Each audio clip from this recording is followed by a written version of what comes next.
ਵਾਹਿਗੁਰੂ ਜੀ ਕਾ ਖਾਲਸਾ ਵਾਹਿਗੁਰੂ ਜੀ ਕੀ ਫਤਿਹ। ਪਰਮ ਸਨਮਾਨਯੋਗ ਗੁਰੂ ਸਵਾਰਿਓ, ਸਿੱਖ missionary college ਵੱਲੋਂ ਚੱਲ ਰਹੀ ਆਨਲਾਈਨ ਗੁਰਮਤਿ ਕਲਾਸ ਵਿੱਚ ਆਪ ਸਾਰਿਆਂ ਨੂੰ ਜੀ ਆਇਆਂ।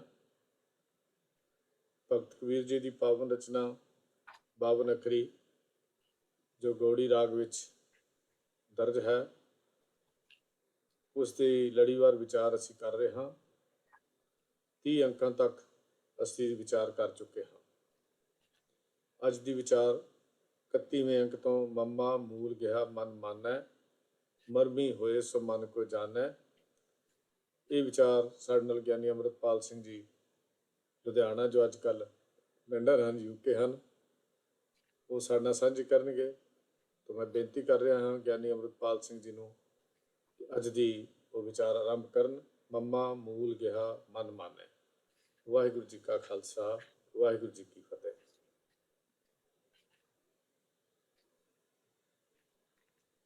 ਸਿੱਖ ਮਿਸ਼ਨਰੀ ਕਾਲਜ ਦੇ ਚੇਅਰਮੈਨ ਸਤਿਕਾਰਯੋਗ ਸਰਦਾਰ ਹਰਜੀਤ ਸਿੰਘ ਜੀ, ਉਹਨਾਂ ਦੇ ਸਮੁੱਚੇ ਵਿਦਵਾਨਾਂ ਦੀ ਟੀਮ, ਸਿੱਖ ਮਿਸ਼ਨਰੀ ਸਰਕਲ ਤੇ ਇਸ ਕਲਾਸ ਨਾਲ ਜੁੜੀਆਂ ਹੋਈਆਂ ਸਮੂਹ ਸੰਗਤਾਂ ਨੂੰ ਬਹੁਤ ਹੀ ਪਿਆਰ ਸਹਿਤ ਫਤਿਹ ਪ੍ਰਵਾਨ ਹੋਵੇ ਜੀ। ਵਾਹਿਗੁਰੂ ਜੀ ਕਾ ਖਾਲਸਾ ਵਾਹਿਗੁਰੂ ਜੀ ਕੀ ਫਤਿਹ। ਧੰਨ ਧੰਨ ਸਤਿਕਾਰਯੋਗ ਭਗਤ ਕਬੀਰ ਜੀ ਮਹਾਰਾਜ, ਜਿਨ੍ਹਾਂ ਦੇ ਪਾਵਨ ਮੁਖਾਰਬਿੰਦ ਤੋਂ ਉਚਾਰਨ ਅਸੀਂ ਬਾਵਨ ਅੱਖਰੀ ਬਾਣੀ ਦੀ ਵਿਚਾਰ ਦੇ ਨਾਲ ਸਾਂਝ ਪਾ ਰਹੇ ਹਾਂ, ਜਿਹਦੇ ਵਿੱਚ 30 ਪਦਿਆਂ ਤੱਕ ਅਸੀਂ ਵਿਚਾਰ ਸਾਂਝੀ ਕਰ ਚੁੱਕੇ ਹਾਂ। ਭੱਬੇ ਅੱਖਰ ਤੱਕ ਅਸੀਂ ਵਿਚਾਰ ਕੀਤੀ ਸੀ।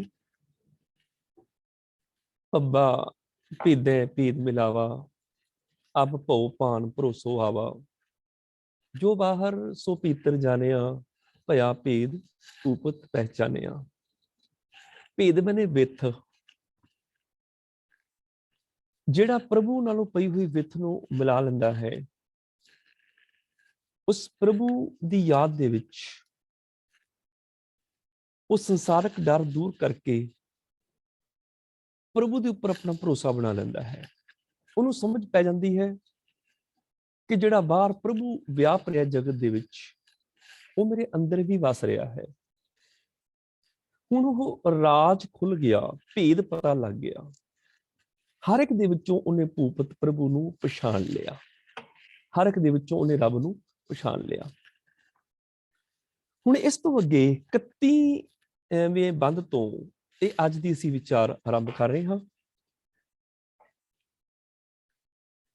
ਭਗਤ ਕਬੀਰ ਜੀ ਦੇ ਅੱਜ ਦੇ ਇਹ ਇਲਾਹੀ ਅੰਮ੍ਰਿਤ ਦੇ ਵਚਨ, ਮਮਾ ਮੂਲ ਗਹਿਆ ਮਨ ਮਾਨੈ। ਮਮੇ ਅੱਖਰ ਦੇ ਰਾਹੀਂ ਭਗਤ ਕਬੀਰ ਜੀ ਸਾਨੂੰ ਉਪਦੇਸ਼ ਕਰ ਰਹੇ ਹਨ।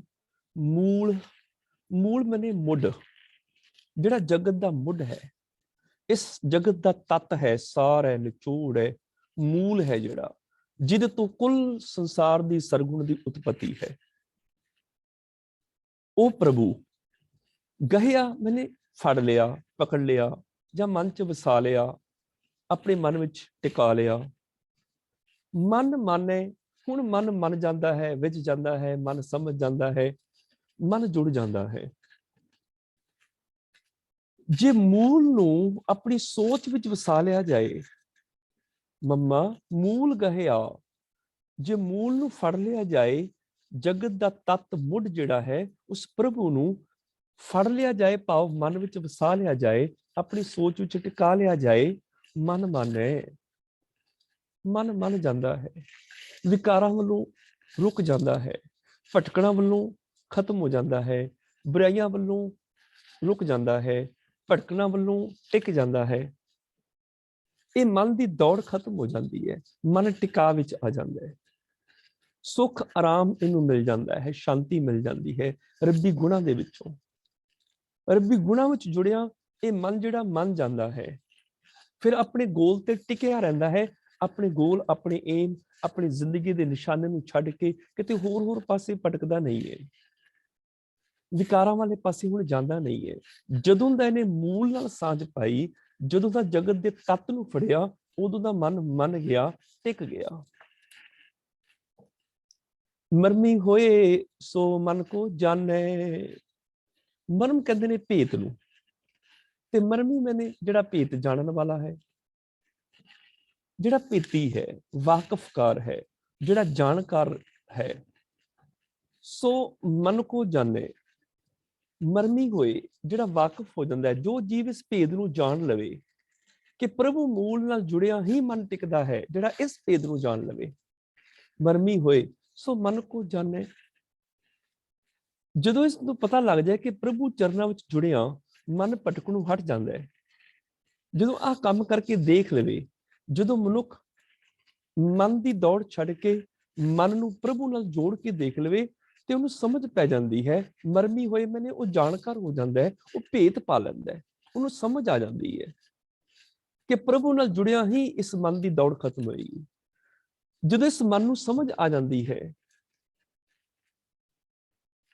ਜਦੋਂ ਇਸ ਨੂੰ ਸਜੀਵ ਨੂੰ ਸਮਝ ਆ ਜਾਂਦੀ ਹੈ ਕਿ ਜਿਹੜਾ ਮੇਰਾ ਮਨ ਭਟਕ ਰਿਹਾ ਹੈ, ਪ੍ਰਭੂ ਨਾਲੋਂ ਟੁੱਟ ਕੇ ਭਟਕ ਰਿਹਾ ਹੈ, ਜਦੋਂ ਆਪਣੇ ਮੂਲ ਨਾਲ ਜੁੜ ਜਾਵਾਂਗਾ, ਪ੍ਰਭੂ ਨਾਲ ਜੁੜ ਜਾਵਾਂਗਾ, ਉਦੋਂ ਮਨ ਟਿਕ ਜਾਏਗਾ। ਮਰਮੀ ਹੋਏ, ਜਦੋਂ ਇਸ ਗੱਲ ਦਾ ਭੇਤੀ ਹੋ ਜਾਂਦਾ ਹੈ। ਕਿਹੜੀ ਗੱਲ ਦਾ? ਜਿਹੜੀ ਉੱਪਰਲੀ ਤੁਕ ਸੀ, ਮੰਮਾ ਮੂਲ ਗਹਿਆ ਮਨ ਮਾਨੇ। ਜਦੋਂ ਜਗਤ ਦੇ ਮੁੱਢ ਨੂੰ ਫੜ ਲਿਆ, ਜਦੋਂ ਜਗਤ ਦੇ ਤੱਤ ਨੂੰ, ਪ੍ਰਭੂ ਨੂੰ ਆਪਣੇ ਮਨ ਚ ਵਸਾ ਲਿਆ, ਮਨ ਮਾਨੇ, ਹੁਣ ਮਨ ਟਿਕ ਗਿਆ, ਵਿਕਾਰਾਂ ਵਾਲੇ ਪਾਸੇ ਭਟਕਦਾ ਨਹੀਂ। ਮਰਮੀ ਹੋਏ, ਹੁਣ ਇਸ ਗੱਲ ਦਾ ਭੇਤੀ ਹੋ ਗਿਆ।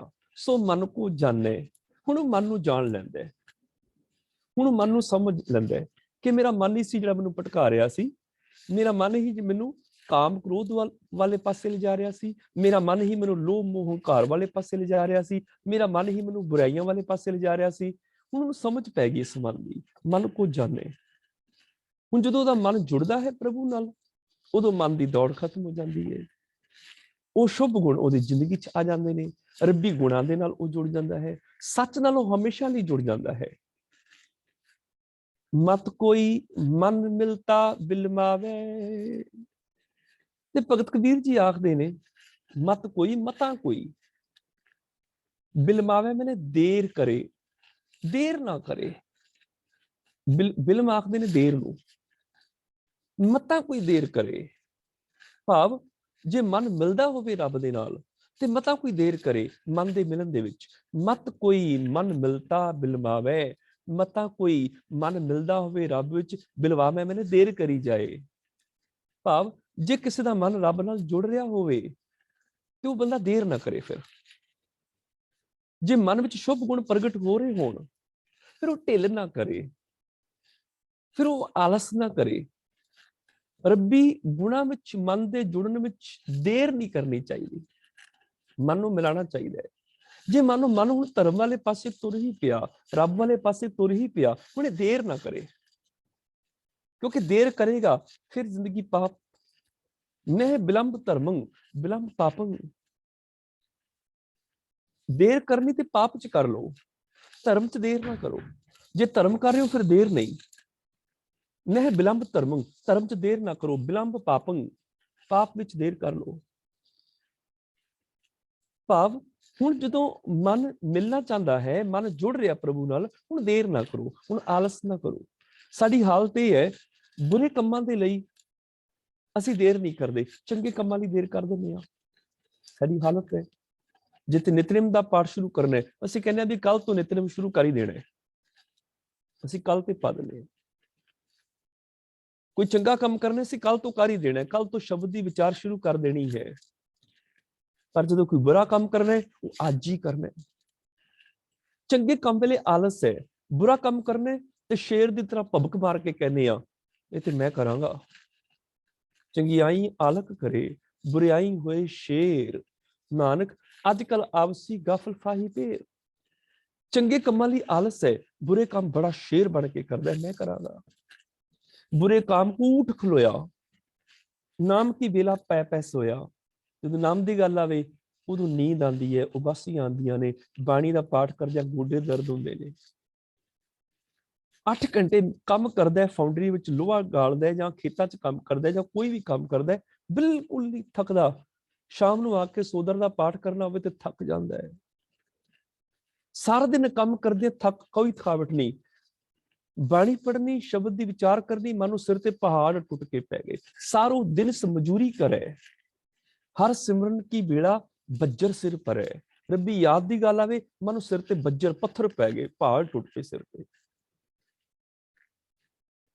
ਇਹਦੀ ਜ਼ਿੰਦਗੀ ਦੇ ਵਿੱਚ ਬੁਰੇ ਕੰਮਾਂ ਦੇ ਲਈ ਉਤਸ਼ਾਹ ਹੈ, ਚੰਗੇ ਕੰਮਾਂ ਦੇ ਲਈ ਆਲਸ ਹੈ। ਭਗਤ ਜੀ ਕਹਿਣ ਲੱਗੇ ਨਹੀਂ ਇਸ ਤਰ੍ਹਾਂ ਨਾ ਹੋਵੇ। ਜੇ ਮਨ ਹੁਣ ਜੁੜਨ ਲੱਗ ਪਿਆ ਨਾ ਧਰਮ ਵਾਲੇ ਪਾਸੇ, ਹੁਣ ਦੇਰ ਨਾ ਕਰੀ ਤੂੰ। ਮਤ ਕੋਈ ਮਨ ਮਿਲਤਾ ਬਿਲਵਾਵੇ, ਮਤਾ ਕੋਈ ਮਨ ਰੱਬ ਨਾਲ ਜੁੜਦਾ ਹੋਵੇ ਤੇ ਦੇਰ ਕਰੀ ਜਾਏ। ਹੁਣ ਦੇਰ ਨਾ ਕਰੇ, ਹੁਣ ਪੁੱਛਦਾ ਨਾ ਫਿਰੇ ਮੈਂ ਕਰਾਂ ਕਿ ਨਾ ਕਰਾਂ। ਅੰਮ੍ਰਿਤ ਛਕਣਾ ਹੋਵੇ, ਗੁਰੂ ਵਾਲੇ ਬਣਨਾ ਹੋਵੇ, 100 ਬੰਦਿਆਂ ਤੋਂ ਸਲਾਹਾਂ ਲੈਂਦਾ, ਅੰਮ੍ਰਿਤ ਛਕਾਂ ਕਿ ਨਾ ਛਕਾਂ, ਅੰਮ੍ਰਿਤ ਛਕਣਾ ਚਾਹੀਦਾ ਕਿ ਨਹੀਂ ਛਕਣਾ ਚਾਹੀਦਾ। ਕਈਆਂ ਤੋਂ ਸਲਾਹਾਂ ਲੈਂਦਾ, ਕਈਆਂ ਨੂੰ ਪੁੱਛਦਾ ਮੈਂ ਗੁਰੂ ਵਾਲਾ ਬਣ ਜਾ ਕਿ ਨਾ ਬਣਾ। ਰਸਤੇ 'ਚ ਲੋਕਾਂ ਨੂੰ ਰੋਕ ਰੋਕ ਕੇ ਪੁੱਛਦਾ, ਗਵਾਂਢੀਆਂ ਨੂੰ ਵੱਖਰਾ ਪੁੱਛਦਾ, ਘਰਦਿਆਂ ਨੂੰ ਵੱਖਰਾ ਪੁੱਛਦਾ, ਆਉਂਦੀ ਵਿਸਾਖੀ ਨੂੰ ਅੰਮ੍ਰਿਤ ਛਕ ਲਵਾਂ ਕਿ ਨਾ ਛਕਾਂ। ਪਰ ਜਿੱਦਣ ਪੀਣੀ ਹੋਵੇ, ਕਿਸੇ ਤੋਂ ਸਲਾਹ ਨਹੀਂ ਲੈਂਦਾ। ਪਤਾ ਉਦੋਂ ਲੱਗਦਾ ਜਦੋਂ ਯਾਰ ਰੱਜਿਆ ਰਜਾਈ 'ਚ ਵੜਿਆ ਹੋਵੇ। ਅੱਜ ਨਹੀਂ ਕਿਸੇ ਤੋਂ ਸਲਾਹ ਲਈ ਪੀਵਾਂ ਕਿ ਨਾ ਪੀਵਾਂ। ਚੰਗਾ ਕੰਮ ਕਰਨੇ 1000 ਬੰਦਿਆਂ ਤੋਂ ਸਲਾਹ ਕਰਾਂ ਕਿ ਨਾ, ਕਿਤੇ ਗਲਤੀ ਨਾ ਹੋ ਜਾਏ ਕੁਛ। ਬੁਰਾ ਕੰਮ ਕਰਨ ਲੱਗਿਆ ਕਿਸੇ ਤੋਂ ਸਲਾਹ ਨਹੀਂ ਹੈ। ਗੁਰੂ ਵਾਲੇ ਬਣਨੇ ਸਲਾਹ ਲੈਂਦਾ, ਬਣਾ ਕਿ ਨਾ ਬਣਾ। ਜਦੋਂ ਹੁਕਮ ਹੋਏਗਾ ਉਦੋਂ ਬਣ ਜਾਵਾਂਗੇ। ਹੁਕਮ ਹੋਏ ਨੂੰ ਤੇ ਗੁਰੂ ਨਾਨਕ ਪਾਤਸ਼ਾਹ ਨੇ ਹੁਕਮ ਕਰ ਦਿੱਤਾ ਸੀ, ਗੁਰੂ ਵਾਲਾ ਬਣ ਜਾ। ਬਿਨ ਸਤਿਗੁਰੂ ਕਿਨੇ ਨਾ ਪਾਇਓ, ਬਿਨ ਸਤਿਗੁਰੂ ਕਿਨੇ ਨਾ ਪਾਇਆ। ਗੁਰੂ ਨੇ ਆਵਾਜ਼ ਦੇ ਦਿੱਤੀ ਸੀ ਕਿ ਐ ਮੇਰੇ ਮਨ ਗੁਰੂ ਨਾਲ ਸਾਂਝ ਪਾ ਲੈ, ਗੁਰੂ ਨਾਲ ਜੁੜ ਜਾ। ਗੁਰੂ ਤੋਂ ਬਿਨਾਂ ਕੋਈ ਤੈਨੂੰ ਤਾਰਨ ਵਾਲਾ ਨਹੀਂ ਹੈ। ਸਤਿਗੁਰੂ ਕਾ ਉਪਦੇਸ਼ ਸੁਣ ਤੂੰ ਹੋਵੇ ਤੇਰੇ ਨਾਲੇ। ਗੁਰੂ ਨੇ ਤੇ ਕਹਿ ਦਿੱਤਾ ਸੀ, ਮਨ ਗੁਰ ਮਿਲ ਕਾਜ ਸਵਾਰੇ। ਗੁਰੂ ਨੇ ਬਾਣੀ 'ਚ ਅਨੇਕਾਂ ਥਾਵਾਂ ਤੇ ਕਹਿ ਦਿੱਤਾ ਸੀ। ਆਖਦੇ ਹੁਕਮ ਨਹੀਂ ਹੋਇਆ ਜੀ। ਹੁਕਮ ਹੋਏ ਨੂੰ ਤੇ 550 ਸਾਲ ਹੋ ਗਏ, ਪਰ ਹੁਕਮ ਮੰਨ ਨਹੀਂ ਰਿਹਾ ਹੈ। ਆਖਦੇ ਗੁਰੂ ਵਾਲਾ ਬਣ ਜਾਵਾਂ, ਅੰਮ੍ਰਿਤ ਛਕ ਤੇ ਲਵਾਂ, ਪਰ ਮੈਂ ਰੱਖਾਂਗਾ ਕਿਵੇਂ ਅੰਮ੍ਰਿਤ। ਅੰਮ੍ਰਿਤ ਨੂੰ ਤੂੰ ਨਹੀਂ ਰੱਖਣਾ, ਅੰਮ੍ਰਿਤ ਨੇ ਤੈਨੂੰ ਰੱਖਣਾ ਹੈ। ਆਖਦੇ ਉੱਤੇ ਠੀਕ ਹੈ, ਅੰਮ੍ਰਿਤ ਛਕ ਲਵਾਂ, ਪਰ ਟੁੱਟ ਨਾ ਜਾਏ ਅੰਮ੍ਰਿਤ। ਹੁਣ ਜਿਹੜਾ ਅੰਮ੍ਰਿਤ ਰੋਮ ਰੋਮ ਝਰਮਿਆ ਜਾਣਾ, ਕਿੱਦਾਂ ਟੁੱਟੇਗਾ। ਬਾਣੀ ਅੰਦਰ ਚਲੇਗੀ, ਬਾਣੀ ਟੁੱਟ ਥੋੜੀ ਜਾਏਗੀ। ਜਿਹੜੇ ਗੱਡੀਆਂ ਥੱਲੇ ਆ ਕੇ ਚੂਰਾ ਚੂਰਾ ਹੋ ਗਏ, ਜੀਵਨ ਦੇ ਵਿੱਚੋਂ ਗੁਣ ਅੰਮ੍ਰਿਤ ਨਾਮ ਬਾਣੀ ਉਹਨਾਂ ਵਿੱਚੋਂ ਵੀ ਨਹੀਂ ਗਈ। ਬੰਦਾ ਸੋਚਦੇ ਨੇ ਪਹਿਲਾਂ ਰਹਿਤਾ ਰੱਖਣੀਆਂ ਸਿੱਖ ਲਵਾਂ, ਫਿਰ ਗੁਰੂ ਵਾਲਾ ਬਣਾਂਗਾ। ਇਹ ਤੇ ਇਸ ਤਰ੍ਹਾਂ ਮਾਨੋ ਜਿਵੇਂ ਕੋਈ ਕਵੇ ਕਿ ਕਿਤੇ ਮੈਂ ਡੁੱਬ ਨਾ ਜਾਵਾਂ, ਪਹਿਲਾਂ ਮੈਂ ਤੈਰਨ ਦੀ ਜਾਚ ਸਿੱਖਾਂਗਾ, ਫਿਰ ਪਾਣੀ 'ਚ ਜਾਵਾਂਗਾ। ਹੁਣ ਕਿੱਥੇ ਤੈਰਨ ਦੀ ਜਾਚ ਸਿੱਖੇਗਾ? ਫਰਸ਼ ਦੇ ਉੱਪਰ, ਰੇਤ ਉੱਪਰ ਤੈਰਨਾ ਸਿੱਖੇਗਾ? ਤੈਰਨਾ ਤੇ ਪਾਣੀ 'ਚ ਹੀ ਸਿੱਖਣਾ ਪੈਣਾ ਨਾ। 2-4 ਡੁਬਕੀਆਂ ਗੋਤੇ ਆਣਗੇ, ਹੌਲੀ ਹੌਲੀ ਤੈਰਨਾ ਸਿੱਖ ਜਾਏਗਾ। ਇਸੇ ਕਰਕੇ ਗੁਰੂ ਜੀ ਆਖਦੇ ਨੇ ਦੇਰ ਨਾ ਕਰਿਓ। ਜੇ ਮਨ ਜੁੜਨ ਲੱਗ ਪਿਆ ਨਾ ਰੱਬੀ ਗੁਣਾਂ ਵਾਲੇ ਪਾਸੇ, ਮਤ ਕੋਈ ਮਨ ਬਿਲਤਾ ਬਿਰਵਾਵੇ, ਮਤਾ ਕੋਈ ਮਨ ਜੁੜ ਰਿਹਾ ਹੋਵੇ ਰੱਬ ਨਾਲ ਤੇ ਦੇਰ ਕਰਨ ਲੱਗ ਜਾਏ। ਇਸ ਕੰਮ 'ਚ ਦੇਰ ਨਾ ਕਰਿਓ, ਢਿੱਲ ਨਾ ਕਰਿਓ। ਰੱਬੀ ਗੁਣਾਂ 'ਚ ਜੁੜਨ ਦੇ ਵਿੱਚ ਦੇਰ ਨਾ ਕਰਿਓ। ਮਗਨ ਭਇਆ ਤੇ ਸੋ ਸੱਚ ਪਾਵੇ। ਮਗਨ ਮੈਨੇ ਮਸਤ, ਪਾਵੇ ਮੈਨੇ ਲੱਭ ਲੈਂਦਾ। ਮਗਨ ਭਇਆ ਜਦੋਂ ਚਰਨਾਂ ਵਿੱਚ ਮਸਤ ਹੋ ਜਾਂਦਾ ਹੈ, ਜਦੋਂ ਪ੍ਰਭੂ ਦੇ ਚਰਨਾਂ ਨਾਲ ਜੁੜ ਜਾਂਦਾ ਹੈ, ਜਦੋਂ ਰੱਬੀ ਗੁਣਾਂ ਦੇ ਨਾਲ ਪਿਆਰ ਪਾ ਲੈਂਦਾ ਹੈ, ਜਦੋਂ ਸਦਾ ਥਿਰ ਪ੍ਰਭੂ ਦੇ ਨਾਲ ਪ੍ਰੇਮ ਪੈਦਾ ਹੋ ਜਾਂਦਾ ਹੈ, ਉਦੋਂ ਮਸਤ ਹੋ ਜਾਂਦਾ ਹੈ। ਮਗਨ ਭਇਆ ਤੇ ਸੋ ਸੱਚ ਪਾਵੇ। ਕਦੋਂ ਕਦੋਂ ਸੱਚ ਨੂੰ ਪਾਉਂਦਾ ਹੈ? ਜਦੋਂ ਰੱਬੀ ਗੁਣਾਂ 'ਚ ਮਸਤ ਹੁੰਦਾ ਹੈ। ਮਗਨ ਭਇਆ ਜਦੋਂ ਰੱਬੀ ਗੁਣਾਂ ਵਿੱਚ ਮਗਨ ਹੋ ਗਿਆ, ਰੱਬੀ ਗੁਣਾਂ ਨਾਲ ਸਾਂਝ ਪਾ ਲਈ, ਤੇ ਸੋ ਸੱਚ ਪਾਵੇ। ਇਸ ਤਰ੍ਹਾਂ ਉਹ ਸੱਚੇ ਪ੍ਰਭੂ ਨੂੰ ਪ੍ਰਾਪਤ ਕਰ ਲੈਂਦਾ ਹੈ। ਪ੍ਰਭੂ ਨੂੰ ਪ੍ਰਾਪਤ ਕਰਨ ਦਾ ਕਿੰਨਾ ਸੌਖਾ ਤਰੀਕਾ ਦੱਸਿਆ ਗੁਰੂ ਜੀ ਨੇ। ਕਿੰਨਾ ਸੌਖਾ ਤਰੀਕਾ ਹੈ ਕਿ ਜਿਹੜਾ ਗੁਣਾਂ ਨਾਲ ਸਾਂਝ ਪਾ ਲੈਂਦਾ, ਉਹ ਸੱਚ ਨੂੰ ਪਾ ਲੈਂਦਾ ਹੈ। ਗੁਣਾਂ ਵਿੱਚ ਮਗਨ ਹੋਣਾ, ਮਗਨ ਮੈਨੇ ਮਸਤ। ਬਹੁਤ ਸਾਰੇ ਲੋਕ ਐਸੇ ਨੇ ਜਿਹੜੇ ਝੂਠ ਬੋਲਣ ਦੇ ਵਿੱਚ ਮਸਤ ਨੇ। ਸਾਰਾ ਦਿਨ ਝੂਠ ਬੋਲਦੇ ਨੇ, ਪਤਾ ਹੀ ਨਹੀਂ ਕਿੰਨਾ ਕੁ ਝੂਠ ਬੋਲ ਲਿਆ, ਮਸਤ ਨੇ। ਕੁਝ ਲੋਕ ਹੰਕਾਰ ਵਿੱਚ ਮਸਤ ਨੇ। ਸਾਡੇ ਵਰਗਾ ਕੌਣ ਹੈ ਜੀ, ਇਲਾਕੇ 'ਚ ਬੜਾ ਨਾਮ ਹੈ। ਕੁਝ ਲੋਕ ਨਸ਼ਿਆਂ 'ਚ ਮਸਤ ਨੇ, ਨਸ਼ੇ ਖਾ ਕੇ, ਨਸ਼ੇ ਪੀ ਕੇ ਪਏ ਹੋਏ ਨੇ। ਕੁਝ ਲੋਕ ਦੁਸ਼ਮਣੀਆਂ ਕਮਾਉਣ ਦੇ ਵਿੱਚ ਮਸਤ ਨੇ, ਦੁਸ਼ਮਣੀ ਕਮਾ ਰਹੇ ਨੇ ਆਏ ਦਿਨ। ਗੁਆਂਢੀਆਂ ਨਾਲ ਦੁਸ਼ਮਣੀ, ਰਿਸ਼ਤੇਦਾਰਾਂ ਨਾਲ ਦੁਸ਼ਮਣੀ। ਉਹ ਦੁਸ਼ਮਣੀ ਬੱਚਿਆਂ ਨੂੰ ਵੀ ਦੇ ਕੇ ਜਾ ਰਹੇ ਨੇ ਕਿ ਫਲਾਣੇ ਨਾਲ ਬੋਲਿਓ ਨਾ, ਫਲਾਣੇ ਨਾਲ ਗੱਲ ਨਾ ਕਰਿਓ, ਉਹ ਸਾਡੇ ਦੁਸ਼ਮਣ ਨੇ। ਕੁਝ ਲੋਕ ਜਿਹੜੇ ਨੇ ਲੋਭ ਦੇ ਵਿੱਚ ਮਸਤ ਨੇ, ਤ੍ਰਿਸ਼ਨਾ ਦੇ ਵਿੱਚ ਮਸਤ ਨੇ, ਪੈਸੇ ਦੀ ਦੌੜ ਪਿੱਛੇ ਦੌੜੇ ਚਲੇ ਜਾ ਰਹੇ ਨੇ, ਮਸਤ ਨੇ ਉਹ। ਕੁਝ ਲੋਕ ਮੋਹ ਵਿੱਚ ਮਸਤ ਨੇ। ਪਰ ਗੁਰੂ ਜੀ ਕਹਿੰਦੇ ਨੇ ਜਿਹੜਾ ਗੁਣਾਂ ਵਿੱਚ ਮਸਤ ਹੋ ਜਾਂਦਾ ਹੈ ਨਾ, ਰੱਬ ਨੂੰ ਉਹ ਪਾਉਂਦਾ ਸਿਰਫ। ਕਈ ਐਸੇ ਨੇ ਜਿਹੜੇ ਸੱਚ ਬੋਲਣ ਚ ਮਸਤ ਨੇ, ਉਹ ਸੱਚ ਹੀ ਬੋਲਦੇ ਨੇ। ਕੁਝ ਐਸੇ ਧਰਮੀ ਲੋਕ ਨੇ ਜਿਹੜੇ ਸੇਵਾ ਵਿੱਚ ਮਸਤ ਨੇ, ਸਵੇਰ ਤੋਂ ਸ਼ਾਮ ਤੱਕ ਸੇਵਾ ਕਰ ਰਹੇ ਨੇ, ਦੁਨੀਆ ਦੀ ਮਦਦ ਕਰ ਰਹੇ ਨੇ, ਲੋੜਵੰਦਾਂ ਦੀ ਮਦਦ ਕਰ ਰਹੇ ਨੇ। ਕੁਝ ਲੋਕ ਜਿਹੜੇ ਸੱਚ ਦੇ ਪ੍ਰਚਾਰ ਵਿੱਚ ਮਸਤ ਨੇ, ਉਹ ਸੱਚ ਦੇ ਪ੍ਰਚਾਰ 'ਚ ਲੱਗੇ ਹੋਏ ਨੇ। ਕੁਝ ਇਨਸਾਨੀਅਤ ਵਿੱਚ ਮਸਤ ਨੇ, ਇਨਸਾਨਾਂ ਦੀ ਸੇਵਾ ਕਰ ਰਹੇ ਨੇ, ਇਨਸਾਨੀਅਤ ਵਿੱਚੋਂ ਰੱਬ ਦੇਖ ਰਹੇ ਨੇ। ਕੁਝ ਲੋਕ ਸ਼ੁਭ ਗੁਣਾਂ ਵਿੱਚ ਮਸਤ ਨੇ। ਭਗਤ ਜੀ ਕਹਿੰਦੇ ਨੇ, ਬਗਨ ਭਇਆ ਤੇ ਸੋ ਸੱਚ ਪਾਵੇ। ਤੇ ਮੈਨੇ ਉਹ ਮਨੁੱਖ ਜਿਹੜਾ ਹੈ, ਜਦੋਂ ਗੁਣਾਂ ਵਿੱਚ ਮਸਤ ਹੋ ਜਾਂਦਾ ਹੈ, ਉਹ ਸੱਚ ਨੂੰ ਪਾ ਲੈਂਦਾ ਹੈ, ਉਹ ਰੱਬ ਨੂੰ ਪਾ ਲੈਂਦਾ ਹੈ। ਜਿਹੜਾ ਰੱਬੀ ਪ੍ਰੀਤ ਵਿੱਚ ਮਸਤ ਹੋ ਗਿਆ, ਜਿਹੜਾ ਪ੍ਰਭੂ ਦੇ ਵਿੱਚ ਮਸਤ ਹੋ ਗਿਆ, ਉਹ ਪ੍ਰਭੂ ਨੂੰ ਪਾ ਲੈਂਦਾ ਹੈ। ਦੇਖੋ ਕਿੰਨਾ ਸੌਖਾ ਕੰਮ ਹੈ। ਸੁੱਖ ਹੈ ਨਾ ਕੰਮ ਹੀ। ਮਤਲਬ ਰੱਬ ਨੂੰ ਪਾਉਣਾ ਕਿੰਨਾ ਸੁੱਖ ਹੈ। ਰੱਬੀ ਗੁਣਾਂ ਨੂੰ ਪਾ ਲੈਣਾ, ਰੱਬ ਨੂੰ ਪਾ ਲੈਣਾ ਹੈ। ਸੱਚ ਨੂੰ ਪਾ ਲੈਣਾ, ਪ੍ਰਭੂ ਨੂੰ ਪਾ ਲੈਣਾ ਹੈ। ਪ੍ਰੇਮ ਨੂੰ ਪਾ ਲੈਣਾ, ਪ੍ਰਭੂ ਨੂੰ ਪਾ ਲੈਣਾ ਹੈ। ਇਮਾਨਦਾਰੀ ਵਿੱਚ ਮਸਤ ਹੋਣਾ, ਪ੍ਰਭੂ ਨੂੰ ਪਾ ਲੈਣਾ ਹੈ। ਦਇਆ ਵਿੱਚ ਮਸਤ ਹੋ ਜਾਣਾ, ਪ੍ਰਭੂ ਨੂੰ ਪਾ ਲੈਣਾ ਹੈ। ਨਿਮਰਤਾ ਵਿੱਚ ਮਸਤ ਹੋ ਜਾਣਾ, ਪ੍ਰਭੂ ਨੂੰ ਪਾ ਲੈਣਾ ਹੈ। ਇਹ ਹੈ ਪ੍ਰਭੂ ਦੇ ਮਿਲਾਪ ਦਾ ਤਰੀਕਾ, ਕਿ ਰੱਬੀ ਗੁਣਾਂ 'ਚ ਜਿਹੜਾ ਮਸਤ ਹੋ ਗਿਆ, ਉਹ ਸੱਚ ਨੂੰ, ਪ੍ਰਭੂ ਨੂੰ ਪ੍ਰਾਪਤ ਕਰ ਲੈਂਦਾ ਹੈ। ਉਹਨੂੰ ਫਿਰ ਜੰਗਲਾਂ ਪਹਾੜਾਂ 'ਚ ਜਾਣ ਦੀ ਲੋੜ ਨਹੀਂ ਪੈਂਦੀ। ਰੱਬ ਨੂੰ ਪਾਲਣ ਲਈ ਉਹਨੂੰ ਵਰਤ ਨਹੀਂ ਰੱਖਣੇ ਪੈਂਦੇ। ਉਹਨੂੰ ਅੱਖਾਂ ਬੰਦ ਕਰਕੇ ਸਮਾਧੀਆਂ ਲਾਉਣ ਦੀ ਲੋੜ ਨਹੀਂ ਪੈਂਦੀ। ਉਹਨੂੰ ਮਾਲਾ ਘੁਮਾਉਣ ਦੀ ਲੋੜ ਨਹੀਂ ਪੈਂਦੀ। ਉਹਨੂੰ ਸਰੀਰ ਨੂੰ ਕਸ਼ਟ ਦੇਣ ਦੀ ਲੋੜ ਨਹੀਂ ਪੈਂਦੀ। ਸਿਰਫ ਸੱਚ, ਦਇਆ, ਧਰਮ, ਧੀਰਜ, ਇੱਕ ਓਂਕਾਰ ਤੋਂ ਲੈ ਕੇ ਗੁਰਪ੍ਰਸਾਦ ਤੱਕ, ਸਹਿਬੰਗ ਤੱਕ, ਰੱਬੀ 8 ਗੁਣਾਂ ਨੂੰ ਜੀਵਨ ਵਿੱਚ ਧਾਰਨ ਕਰਕੇ ਇਹਨਾਂ ਗੁਣਾਂ 'ਚ ਮਸਤ ਹੋ ਕੇ ਰੱਬ ਨੂੰ ਪਾ ਲੈਂਦਾ। ਬੜਾ ਸੌਖਾ ਕੰਮ ਹੈ। ਸਾਨੂੰ ਦੱਸਿਆ ਨਹੀਂ ਗਿਆ ਇਹ। ਸਾਨੂੰ ਤੇ ਬਾਹਰਲੇ ਕਰਮ ਕਾਂਡ ਦੱਸੇ ਗਏ, ਆ ਵੀ ਕਰਨਾ ਪੈਂਦਾ, ਉਹ ਵੀ ਕਰਨਾ ਪੈਂਦਾ। ਰੱਬੀ ਗੁਣਾਂ ਵਿੱਚ ਜਿਹੜਾ ਮਸਤ ਹੋ ਗਿਆ, ਜਿਹਨੇ ਰੱਬੀ ਗੁਣਾਂ ਨੂੰ ਜ਼ਿੰਦਗੀ 'ਚ ਧਾਰਨ ਕਰ ਲਿਆ, ਉਹਨੇ ਰੱਬ ਨੂੰ ਪ੍ਰਾਪਤ ਕਰ ਲਿਆ। ਮਮਾ ਮਨ ਸਿਉ ਕਾਜ ਹੈ, ਮਨ ਸਾਧੇ ਸਿੱਧ ਹੋਏ। ਮਮੇ ਅੱਖਰ ਦੇ ਰਾਹੀਂ ਭਗਤ ਜੀ ਉਪਦੇਸ਼ ਕਰ ਰਹੇ ਨੇ। ਮਨ ਸਿਉ, ਸਿਉ ਮੈਨੇ ਨਾਲ, ਕਾਜ, ਕਾਜ ਮੈਨੇ ਕੰਮ, ਮਨ ਸਾਧੇ, ਸਾਧੇ ਮੈਨੇ ਸਿੱਧ ਕੀਤਿਆਂ, ਮਨ ਨੂੰ ਵਸ ਵਿੱਚ ਕੀਤਿਆਂ। ਸਿੱਧ ਹੋਏ, ਸਿੱਧ ਮੈਨੇ ਸਫਲਤਾ ਹੋ ਜਾਂਦੀ ਹੈ, ਸਫਲਤਾ ਮਿਲ ਜਾਂਦੀ ਹੈ। ਮਮਾ ਮਨ ਸਿਉ ਕਾਜ ਹੈ। ਮਨੁੱਖ ਦਾ ਅਸਲ ਕੰਮ ਮਨ ਦੇ ਨਾਲ ਹੈ। ਅਸਲ ਕਾਜ ਜਿਹੜਾ ਹੈ ਨਾ, ਉਹ ਮਨ ਦੇ ਨਾਲ ਹੈ। ਹਰ ਇੱਕ ਮਨੁੱਖ ਦਾ ਕੰਮ, ਅਸਲ ਜਿਹੜਾ ਕੰਮ ਹੈ, ਉਹਦੇ ਮਨ ਦੇ ਨਾਲ ਹੈ। ਉਹ ਕਿਹੜਾ ਕੰਮ ਹੈ? ਮਨ ਨੂੰ ਸਾਧਣਾ, ਮਨ ਨੂੰ ਕਾਬੂ 'ਚ ਕਰਨਾ। ਮਨ ਸਾਧੇ ਸਿੱਧ ਹੋਏ। ਜਦੋਂ ਕੋਈ ਮਨ ਨੂੰ ਸਾਧ ਲੈਂਦਾ ਹੈ, ਮਨ ਨੂੰ ਆਪਣੇ ਵਸ 'ਚ ਕਰ ਲੈਂਦਾ ਹੈ, ਸਿੱਧ ਹੋਏ, ਉਹਨੂੰ ਸਫਲਤਾ ਮਿਲ ਜਾਂਦੀ ਹੈ। ਕਿਵੇਂ? ਜਿਹੜੀਆਂ ਸਾਡੀਆਂ ਆਦਤਾਂ ਨੇ ਨਾ, ਇਹ ਲਗਾਤਾਰ ਚੱਲਦੀਆਂ ਨੇ। ਇੱਕ ਰਸ ਲਗਾਤਾਰ ਕੰਟੀਨਿਊਸ ਚਲੀ ਜਾ ਰਹੀਆਂ ਨੇ। ਮਨ ਵਿੱਚ ਵਿਚਾਰ ਪੈਦਾ ਹੁੰਦੇ ਨੇ। ਉਹ ਜਿਹੜੇ ਵਿਚਾਰ ਮਨ 'ਚ ਪੈਦਾ ਹੁੰਦੇ ਨੇ, ਮਨ ਹੈ ਹੀ ਵਿਚਾਰਾਂ ਦਾ ਸੰਗ੍ਰਹਿ। ਉਹ ਜਿਹੜੇ ਵਿਚਾਰ ਪੈਦਾ ਹੁੰਦੇ ਨੇ, ਉਹਨਾਂ ਵਿਚਾਰਾਂ ਦੇ ਨਾਲ ਸਾਡੇ ਮਨ ਵਿੱਚ ਨਿਊਰੋਨਲ ਜਿਹੜਾ ਪੈਟਰਨ ਜਿਹੜਾ ਉਹ ਬਣੀ ਜਾਂਦਾ ਹੈ। ਨਿਊਰੋਲਿਨ ਪੈਟਰਨ ਜਿਹੜਾ ਹੈ, ਇਹ ਪੈਟਰਨ ਸਾਡੇ ਅੰਦਰ ਬਣਦਾ ਚਲਾ ਜਾਂਦਾ ਹੈ। ਉਦੋਂ ਕੀ ਹੁੰਦਾ ਹੈ? ਇਹੀ ਸਾਡੇ ਵਿਚਾਰ ਸਾਡੀਆਂ ਆਦਤਾਂ ਬਣ ਜਾਂਦੀਆਂ ਨੇ। ਜਦੋਂ ਇਹ ਵਿਚਾਰ ਕਰਮ 'ਚ ਪ੍ਰਗਟ ਹੁੰਦੇ ਨੇ, ਆਦਤਾਂ ਬਣ ਜਾਂਦੇ ਨੇ। ਫਿਰ ਜਿਹੜੀ ਆਦਤ ਬਾਰ-ਬਾਰ ਕੋਈ ਕੰਮ ਕਰੀ ਜਾਓ, ਆਦਤ ਬਣ ਗਈ। ਉਹ ਆਦਤ ਇੱਕ ਦਿਨ ਸਾਡਾ ਸੁਭਾਅ ਬਣ ਜਾਂਦੀ ਹੈ। ਸਭ ਤੋਂ ਪਹਿਲਾਂ ਸੰਕਲਪ ਉੱਠਦੇ ਨੇ, ਵਿਚਾਰ ਉੱਠਦੇ ਨੇ। ਉਹਨਾਂ ਸੰਕਲਪਾਂ ਦਾ ਕਰਮ ਬਣ ਜਾਂਦਾ ਹੈ। ਅਸੀਂ ਪ੍ਰੈਕਟੀਕਲ ਰੂਪ ਕਰਦੇ ਹਾਂ। ਕਰਮ ਜਿਹੜੇ ਨੇ, ਉਹ ਇੱਕੋ ਕਰਮ ਬਾਰ-ਬਾਰ ਕਰਨ ਨਾਲ ਉਹ ਆਦਤ ਬਣ ਜਾਂਦੀ ਹੈ। ਤੇ ਜਿਹੜੀ ਸਾਡੀ ਆਦਤ ਹੁੰਦੀ, ਉਹ ਸਾਡਾ ਸੁਭਾਅ ਹੁੰਦਾ ਹੈ। ਜੋ ਸਾਡਾ ਸੁਭਾਅ ਹੁੰਦਾ, ਉਹ ਅਸੀਂ ਹੁੰਦੇ ਹਾਂ। ਇਹਨੂੰ ਇੱਕ ਤੁਕ 'ਚ ਕਹਿਣਾ ਹੋਵੇ ਤੇ ਬੜਾ ਸੁੱਖ ਹੈ। ਜੋ ਅਸੀਂ ਸੋਚਦੇ ਹਾਂ, ਉਹ ਅਸੀਂ ਹੁੰਦੇ ਹਾਂ। ਜਿਹੋ ਜਿਹੇ ਸਾਡੇ ਵਿਚਾਰ ਹੁੰਦੇ ਨੇ, ਬੰਦਾ ਉਹਦੇ ਮੁਤਾਬਿਕ ਹੀ ਕੰਮ ਕਰੇਗਾ। ਆਦਤਾਂ ਲਗਾਤਾਰ ਚੱਲਦੀਆਂ ਨੇ, ਕੰਟੀਨਿਊ ਚੱਲਦੀਆਂ ਨੇ।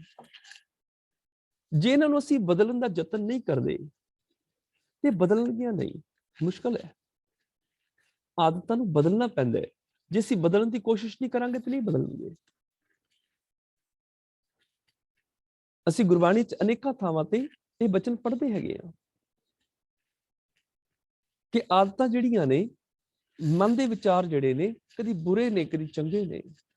ਮਨ ਕੋਈ ਵੀ ਵਿਚਾਰ ਅਪਣਾ ਸਕਦਾ ਹੈ, ਚਾਹੇ ਬੁਰੇ ਵਿਚਾਰ ਅਪਣਾ ਲਵੇ ਚੰਗੇ ਅਪਣਾ ਲਵੇ। ਬੁਰੇ ਵਿਚਾਰਾਂ ਦੇ ਨਾਲੋਂ ਬੁਰਾ ਹੋ ਜਾਂਦਾ ਹੈ, ਚੰਗੇ ਵਿਚਾਰਾਂ ਦੇ ਨਾਲੋਂ ਚੰਗਾ ਹੋ ਜਾਂਦਾ ਹੈ। ਪਰ ਇਹ ਵਿਚਾਰ ਅਪਣਾਉਂਦਾ ਨਹੀਂ ਹੈ। बिमल मजार बसस निर्मल जल पद्मल जावल रे, पद्मल जावल जल रस संगत संग दोख नहीं रे। दादर तू कबे ना जानस रे। गुरु जी ने डड्डू की उदाहरण दी, कह लगी डड्डू तेन पता नहीं है, कमल के फुल के कोल तू रह रहे हैं, कमल दी जड़ां च रह रहे हैं, फिर सुगंधी नहीं ले रहा, अजी भी चिक्कड़ खा रहे हैं। दादर तू कबे ना जानस रे, पखस सिवाल बसस निर्मल जल अमृत ना लखस रे। तू ਉਹਦੇ ਚ ਸਿਵਾਲ ਖਾ ਰਿਹਾ ਹੈ, ਅੰਮ੍ਰਿਤ ਤੈਨੂੰ ਨਜ਼ਰ ਨਹੀਂ ਆ ਰਿਹਾ। ਕਮਲ ਦੇ ਫੁੱਲ ਦੀ ਸੁਗੰਧੀ ਛੱਡ ਕੇ ਤੂੰ ਚਿੱਕੜ ਖਾ ਰਿਹਾ ਹੈ। ਮਤਲਬ ਦੋਨੋਂ ਚੀਜ਼ਾਂ ਕੋਲ ਨੇ। ਇਸ ਸੰਸਾਰ ਵਿੱਚ ਸ਼ੁਭ ਗੁਣ ਵੀ ਨੇ ਤੇ ਔਗਣ ਵੀ ਨੇ। ਪਰ ਬੰਦਾ ਕੀ ਕਰ ਰਿਹਾ ਹੈ? ਸ਼ੁਭ ਗੁਣਾਂ ਦੀ ਸੁਗੰਧੀ ਨੂੰ ਛੱਡ ਕੇ ਔਗਣਾਂ ਦਾ ਚਿੱਕੜ ਖਾਈ ਚਲਾ ਜਾ ਰਿਹਾ ਹੈ। ਇਹਦੀ ਹਾਲਤ ਉਸ ਡੱਡੂ ਵਰਗੀ ਹੈ। ਇਹਦੀ ਹਾਲਤ ਜਿਹੜੀ ਹੈ ਉਸ ਚਿੱਚੜ ਵਰਗੀ ਹੈ, ਜਿਹੜਾ ਉਸ ਗਾਂ ਦੇ, ਉਸ ਮੱਝ ਦੇ ਥਣ ਦੇ ਮੁਹਾਣੇ ਦੇ ਨਾਲ ਜੁੜਿਆ ਤੇ ਹੋਇਆ ਹੈ, ਜਿਹਦੇ ਵਿੱਚ ਦੁੱਧ ਭਰਿਆ ਪਿਆ ਹੈ, ਪਰ ਚਿੱਚੜ ਉਸ ਦੁੱਧ ਨੂੰ ਛੱਡ ਕੇ ਖੂਨ ਪੀ ਰਿਹਾ ਮੱਝ ਦਾ। ਉਹਦੀ ਹਾਲਤ ਕੀ ਹੈ? ਅੰਮ੍ਰਿਤ ਖੰਡ दूध मत संजस तू बन चातु रे, अपना आप तू कबू ना छोड़स पिसन प्रीत ज्यों रे। चिच्चड़ वर्गा प्यार, चिच्चड़ वर्गी प्रीत, ਜਾਂ ਹਾਲਤ ਕੁੱਤੇ ਵਰਗੀ ਹੈ। अपना आप तू कबू ना छोड़स सवान पूछ ज्यों रे। है दोनों चीजां, धर्म भी है धर्म भी है, पर तू की चुन रहा है? पंडित संग वसै जन मूर्ख आगम सास सुने, अपना आप तू कबू ना छोड़स सवान पूछ ज्यों रे। कुत्ते दी पूछ की तरह, किसी ने कुत्ते की पूछ 12 साल पाइप च पाई रखी, सोचा सीधी हो जाएगी। 12 साल बाद जो नलकी चो पूछ बाहर कढ़ी, वो फिर बिंगी दी बिंगी। आदत बदली नहीं, कोशिश की नहीं। ਆਦਤਾਂ ਬਦਲਣ ਦੀ ਲੋੜ ਹੈ। ਜੇ ਆਦਤਾਂ ਨਾ ਛੱਡੀਆਂ ਸਾਨੂੰ ਫੇਲ ਕਰ ਦੇਣਗੀਆਂ। ਇਸ ਸੰਸਾਰ ਦੇ ਵਿੱਚ ਔਗਣਾ ਰੂਪੀ ਖੂਨ ਵੀ ਹੈ, ਗੁਣਾ ਰੂਪੀ ਦੁੱਧ ਵੀ ਹੈ।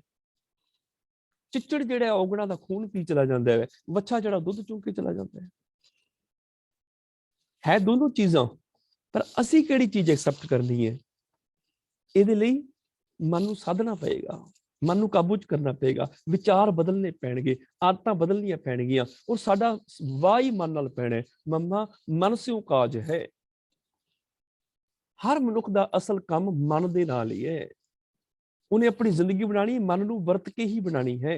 ਮਨ ਸਾਧੇ ਸਿੱਧ ਹੋਏ, ਜੇ ਮਨ ਨੂੰ ਸਾਧ ਲਵੇ, ਕਾਬੂ ਚ ਕਰ ਲਵੇ, ਸਿੱਧ ਹੋਏ, ਫਿਰ ਸਫਲਤਾ ਮਿਲ ਜਾਏਗੀ।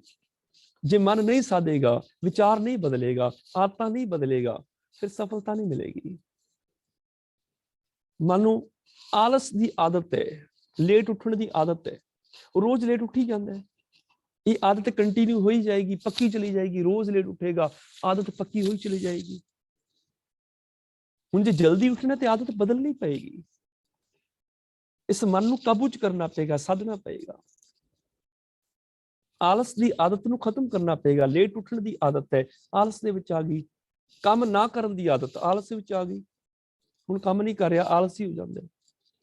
ਹੁਣ ਕੰਮ ਤੇ ਪਿਆ, ਕਈ ਗੱਲ ਚਲੋ ਕੋਈ ਘੜੀ ਖਲੋ ਕੇ ਕਰ ਲਵਾਂਗੇ, ਚਲੋ ਇਹ ਕੰਮ ਜਿਹੜਾ ਮੈਂ ਚਾਹ ਪੀ ਕੇ ਕਰ ਲਵਾਂਗਾ, ਚਲੋ ਹੁਣ ਰੋਟੀ ਖਾ ਕੇ ਕਰ ਲੈਣਾ ਕੰਮ, ਉਹ ਕੰਮ ਵਧੀ ਜਾਏਗਾ। ਦਫ਼ਤਰ 'ਚ ਬੈਠੇ, ਫਾਈਲ ਪਈ ਹੈ, ਆਖਦਾ ਕੋਈ ਨਹੀਂ, ਫਾਈਲ ਚਾਹ ਪੀ ਕੇ ਪੂਰੀ ਕਰ ਲਵਾਂਗਾ। ਚਾਹ ਪੀ ਲੈਂਦਾ, ਫਿਰ ਆਖਦਾ ਨਹੀਂ ਦੁਪਹਿਰ ਦੀ ਰੋਟੀ ਖਾਣ ਤੋਂ ਬਾਅਦ ਹੀ ਕਰਾਂਗਾ ਮੈਂ। ਦੁਪਹਿਰ ਦੀ ਰੋਟੀ ਖਾ ਲੈਂਦਾ, ਸ਼ਾਮ ਹੋ ਜਾਂਦੀ ਹੈ, ਆਖਦਾ ਕੋਈ ਨਹੀਂ ਕੱਲ ਕਰ ਲਵਾਂਗੇ।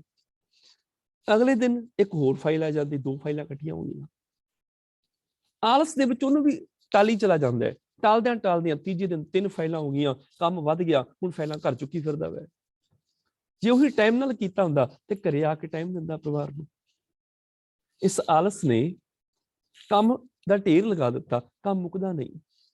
ਤੇ ਜੇ ਇਹ ਆਲਸ ਦੀ ਆਦਤ ਏਦਾਂ ਹੀ ਰਵੇ ਤੇ ਵੱਧਦੀ ਚਲੀ ਜਾਏਗੀ, ਕੰਮ ਦਾ ਢੇਰ ਲੱਗਦਾ ਚਲਾ ਜਾਏਗਾ, ਕੰਮ ਮੁੱਕੇਗਾ ਨਹੀਂ। ਇਸ ਆਦਤ ਨੂੰ ਬਦਲਣਾ ਪਏਗਾ, ਆਲਸ ਨੂੰ ਛੱਡਣਾ ਪਏਗਾ। ਇਹਨੂੰ ਕਹਿੰਦੇ ਨੇ ਮਨ ਨੂੰ ਸਾਧਨਾ। ਜੇ ਝੂਠ ਬੋਲਣ ਦੀ ਆਦਤ ਹੈ ਤੇ ਬੰਦਾ ਝੂਠ ਬੋਲਣੋਂ ਰੁਕਦਾ ਨਹੀਂ ਹੈ, ਤੇ ਆਦਤ ਚਲੀ ਜਾਏਗੀ, ਇਹ ਆਦਤ ਕੰਟੀਨਿਊ ਰਹੇਗੀ।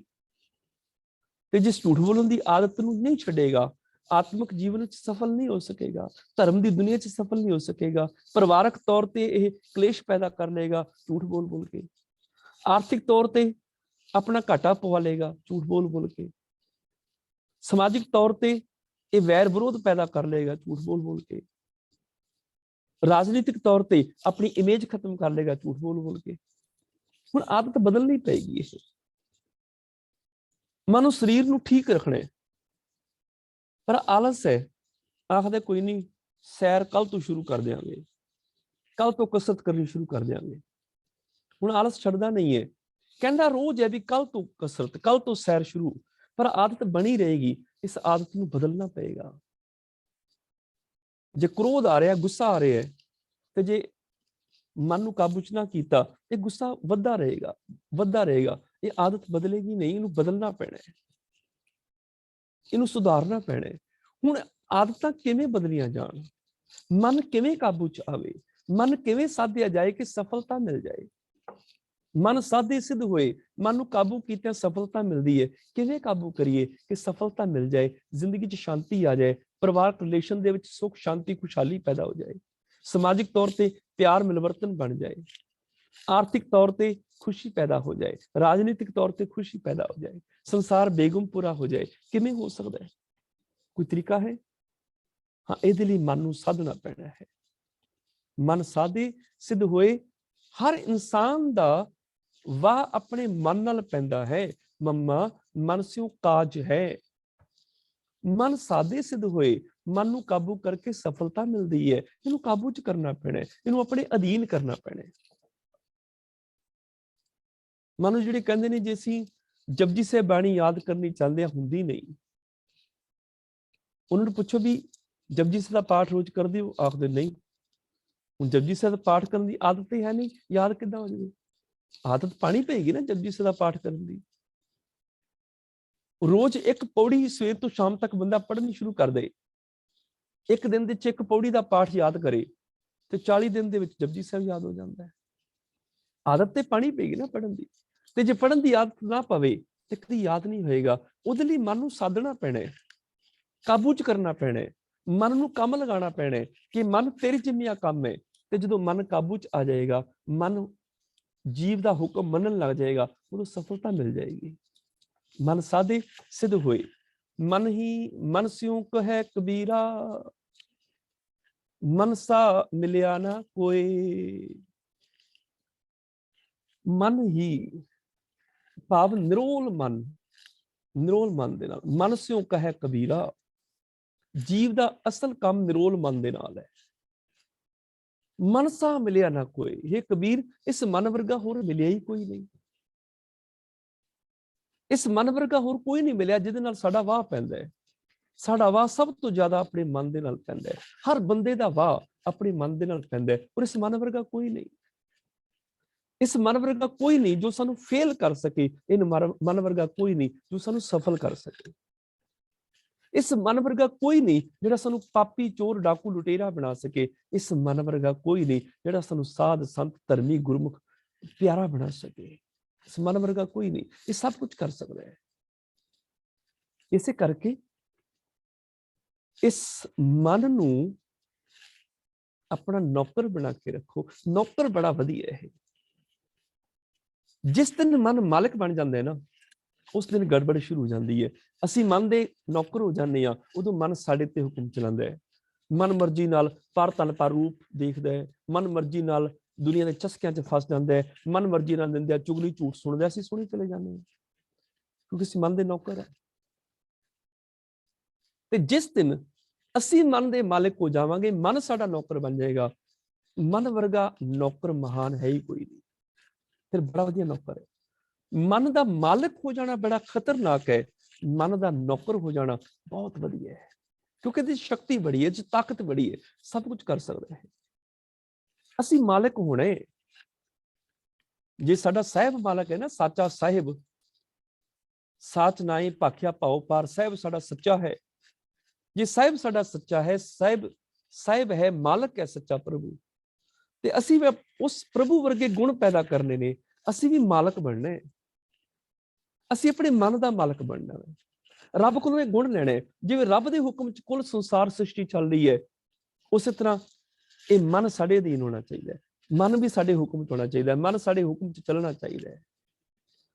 ਮਨ ਇੰਨਾ ਵਧੀਆ ਨੌਕਰ ਹੈ ਜਿਹੜਾ ਆਪਣੇ ਮਾਲਕ ਦੀ ਗੱਲ ਮੋੜਦਾ ਨਹੀਂ ਹੈ। ਜਿਵੇਂ ਮਾਲਕ ਦੇ ਉੱਪਰ ਹੁਕਮ ਨਹੀਂ ਚਲਾਇਆ ਜਾ ਸਕਦਾ, ਮਾਲਕ ਕਵੇ ਕਿ ਆਲੂ ਗੋਭੀ ਦੀ ਸਬਜ਼ੀ ਬਣਾਓ ਤੇ ਨੌਕਰ ਕਵੇ ਮੈਂ ਜੀ ਦਾਲ ਬਣਾਣੀ ਹੈ, ਨਹੀਂ ਨਾ ਚੱਲੇਗਾ। ਉਹਨੂੰ ਮਾਲਕ ਦਾ ਹੁਕਮ ਤੇ ਮੰਨਣਾ ਪਏਗਾ। ਮਾਲਕ ਕਵੇ ਮੈਨੂੰ ਬੈਂਗਣ ਦੀ ਬਤਾਉਂ ਦੀ ਸਬਜ਼ੀ ਭੜਥਾ ਬਣਾ ਕੇ ਖਵਾ, ਹੁਣ ਨੌਕਰ ਦਾਲ ਤੇ ਨਹੀਂ ਬਣਾਏਗਾ ਨਾ, ਉਹ ਤੇ ਭੜਥਾ ਹੀ ਬਣਾ ਕੇ ਖਵਾਏਗਾ ਨਾ। ਤੇ ਜੇ ਨੌਕਰ ਮਾਲਕ ਦੇ ਹੁਕਮ ਚੱਲੇ, ਮਾਲਕ ਖੁਸ਼ ਹੋ ਕੇ ਚਾਬੀਆਂ ਵੀ ਫੜਾ ਦਿੰਦਾ ਹੈ। ਇਸੇ ਤਰ੍ਹਾਂ ਹੀ ਉਸ ਸੱਚੇ ਪ੍ਰਭੂ ਮਾਲਕ ਦੇ ਗੁਣ ਨੂੰ ਅਸੀਂ ਧਾਰਨ ਕਰਨਾ ਹੈ। ਅਸੀਂ ਇਸ ਮਨ ਦੇ ਉੱਪਰ ਮਲਕੀਅਤ ਕਰਦੇ ਹਾਂ।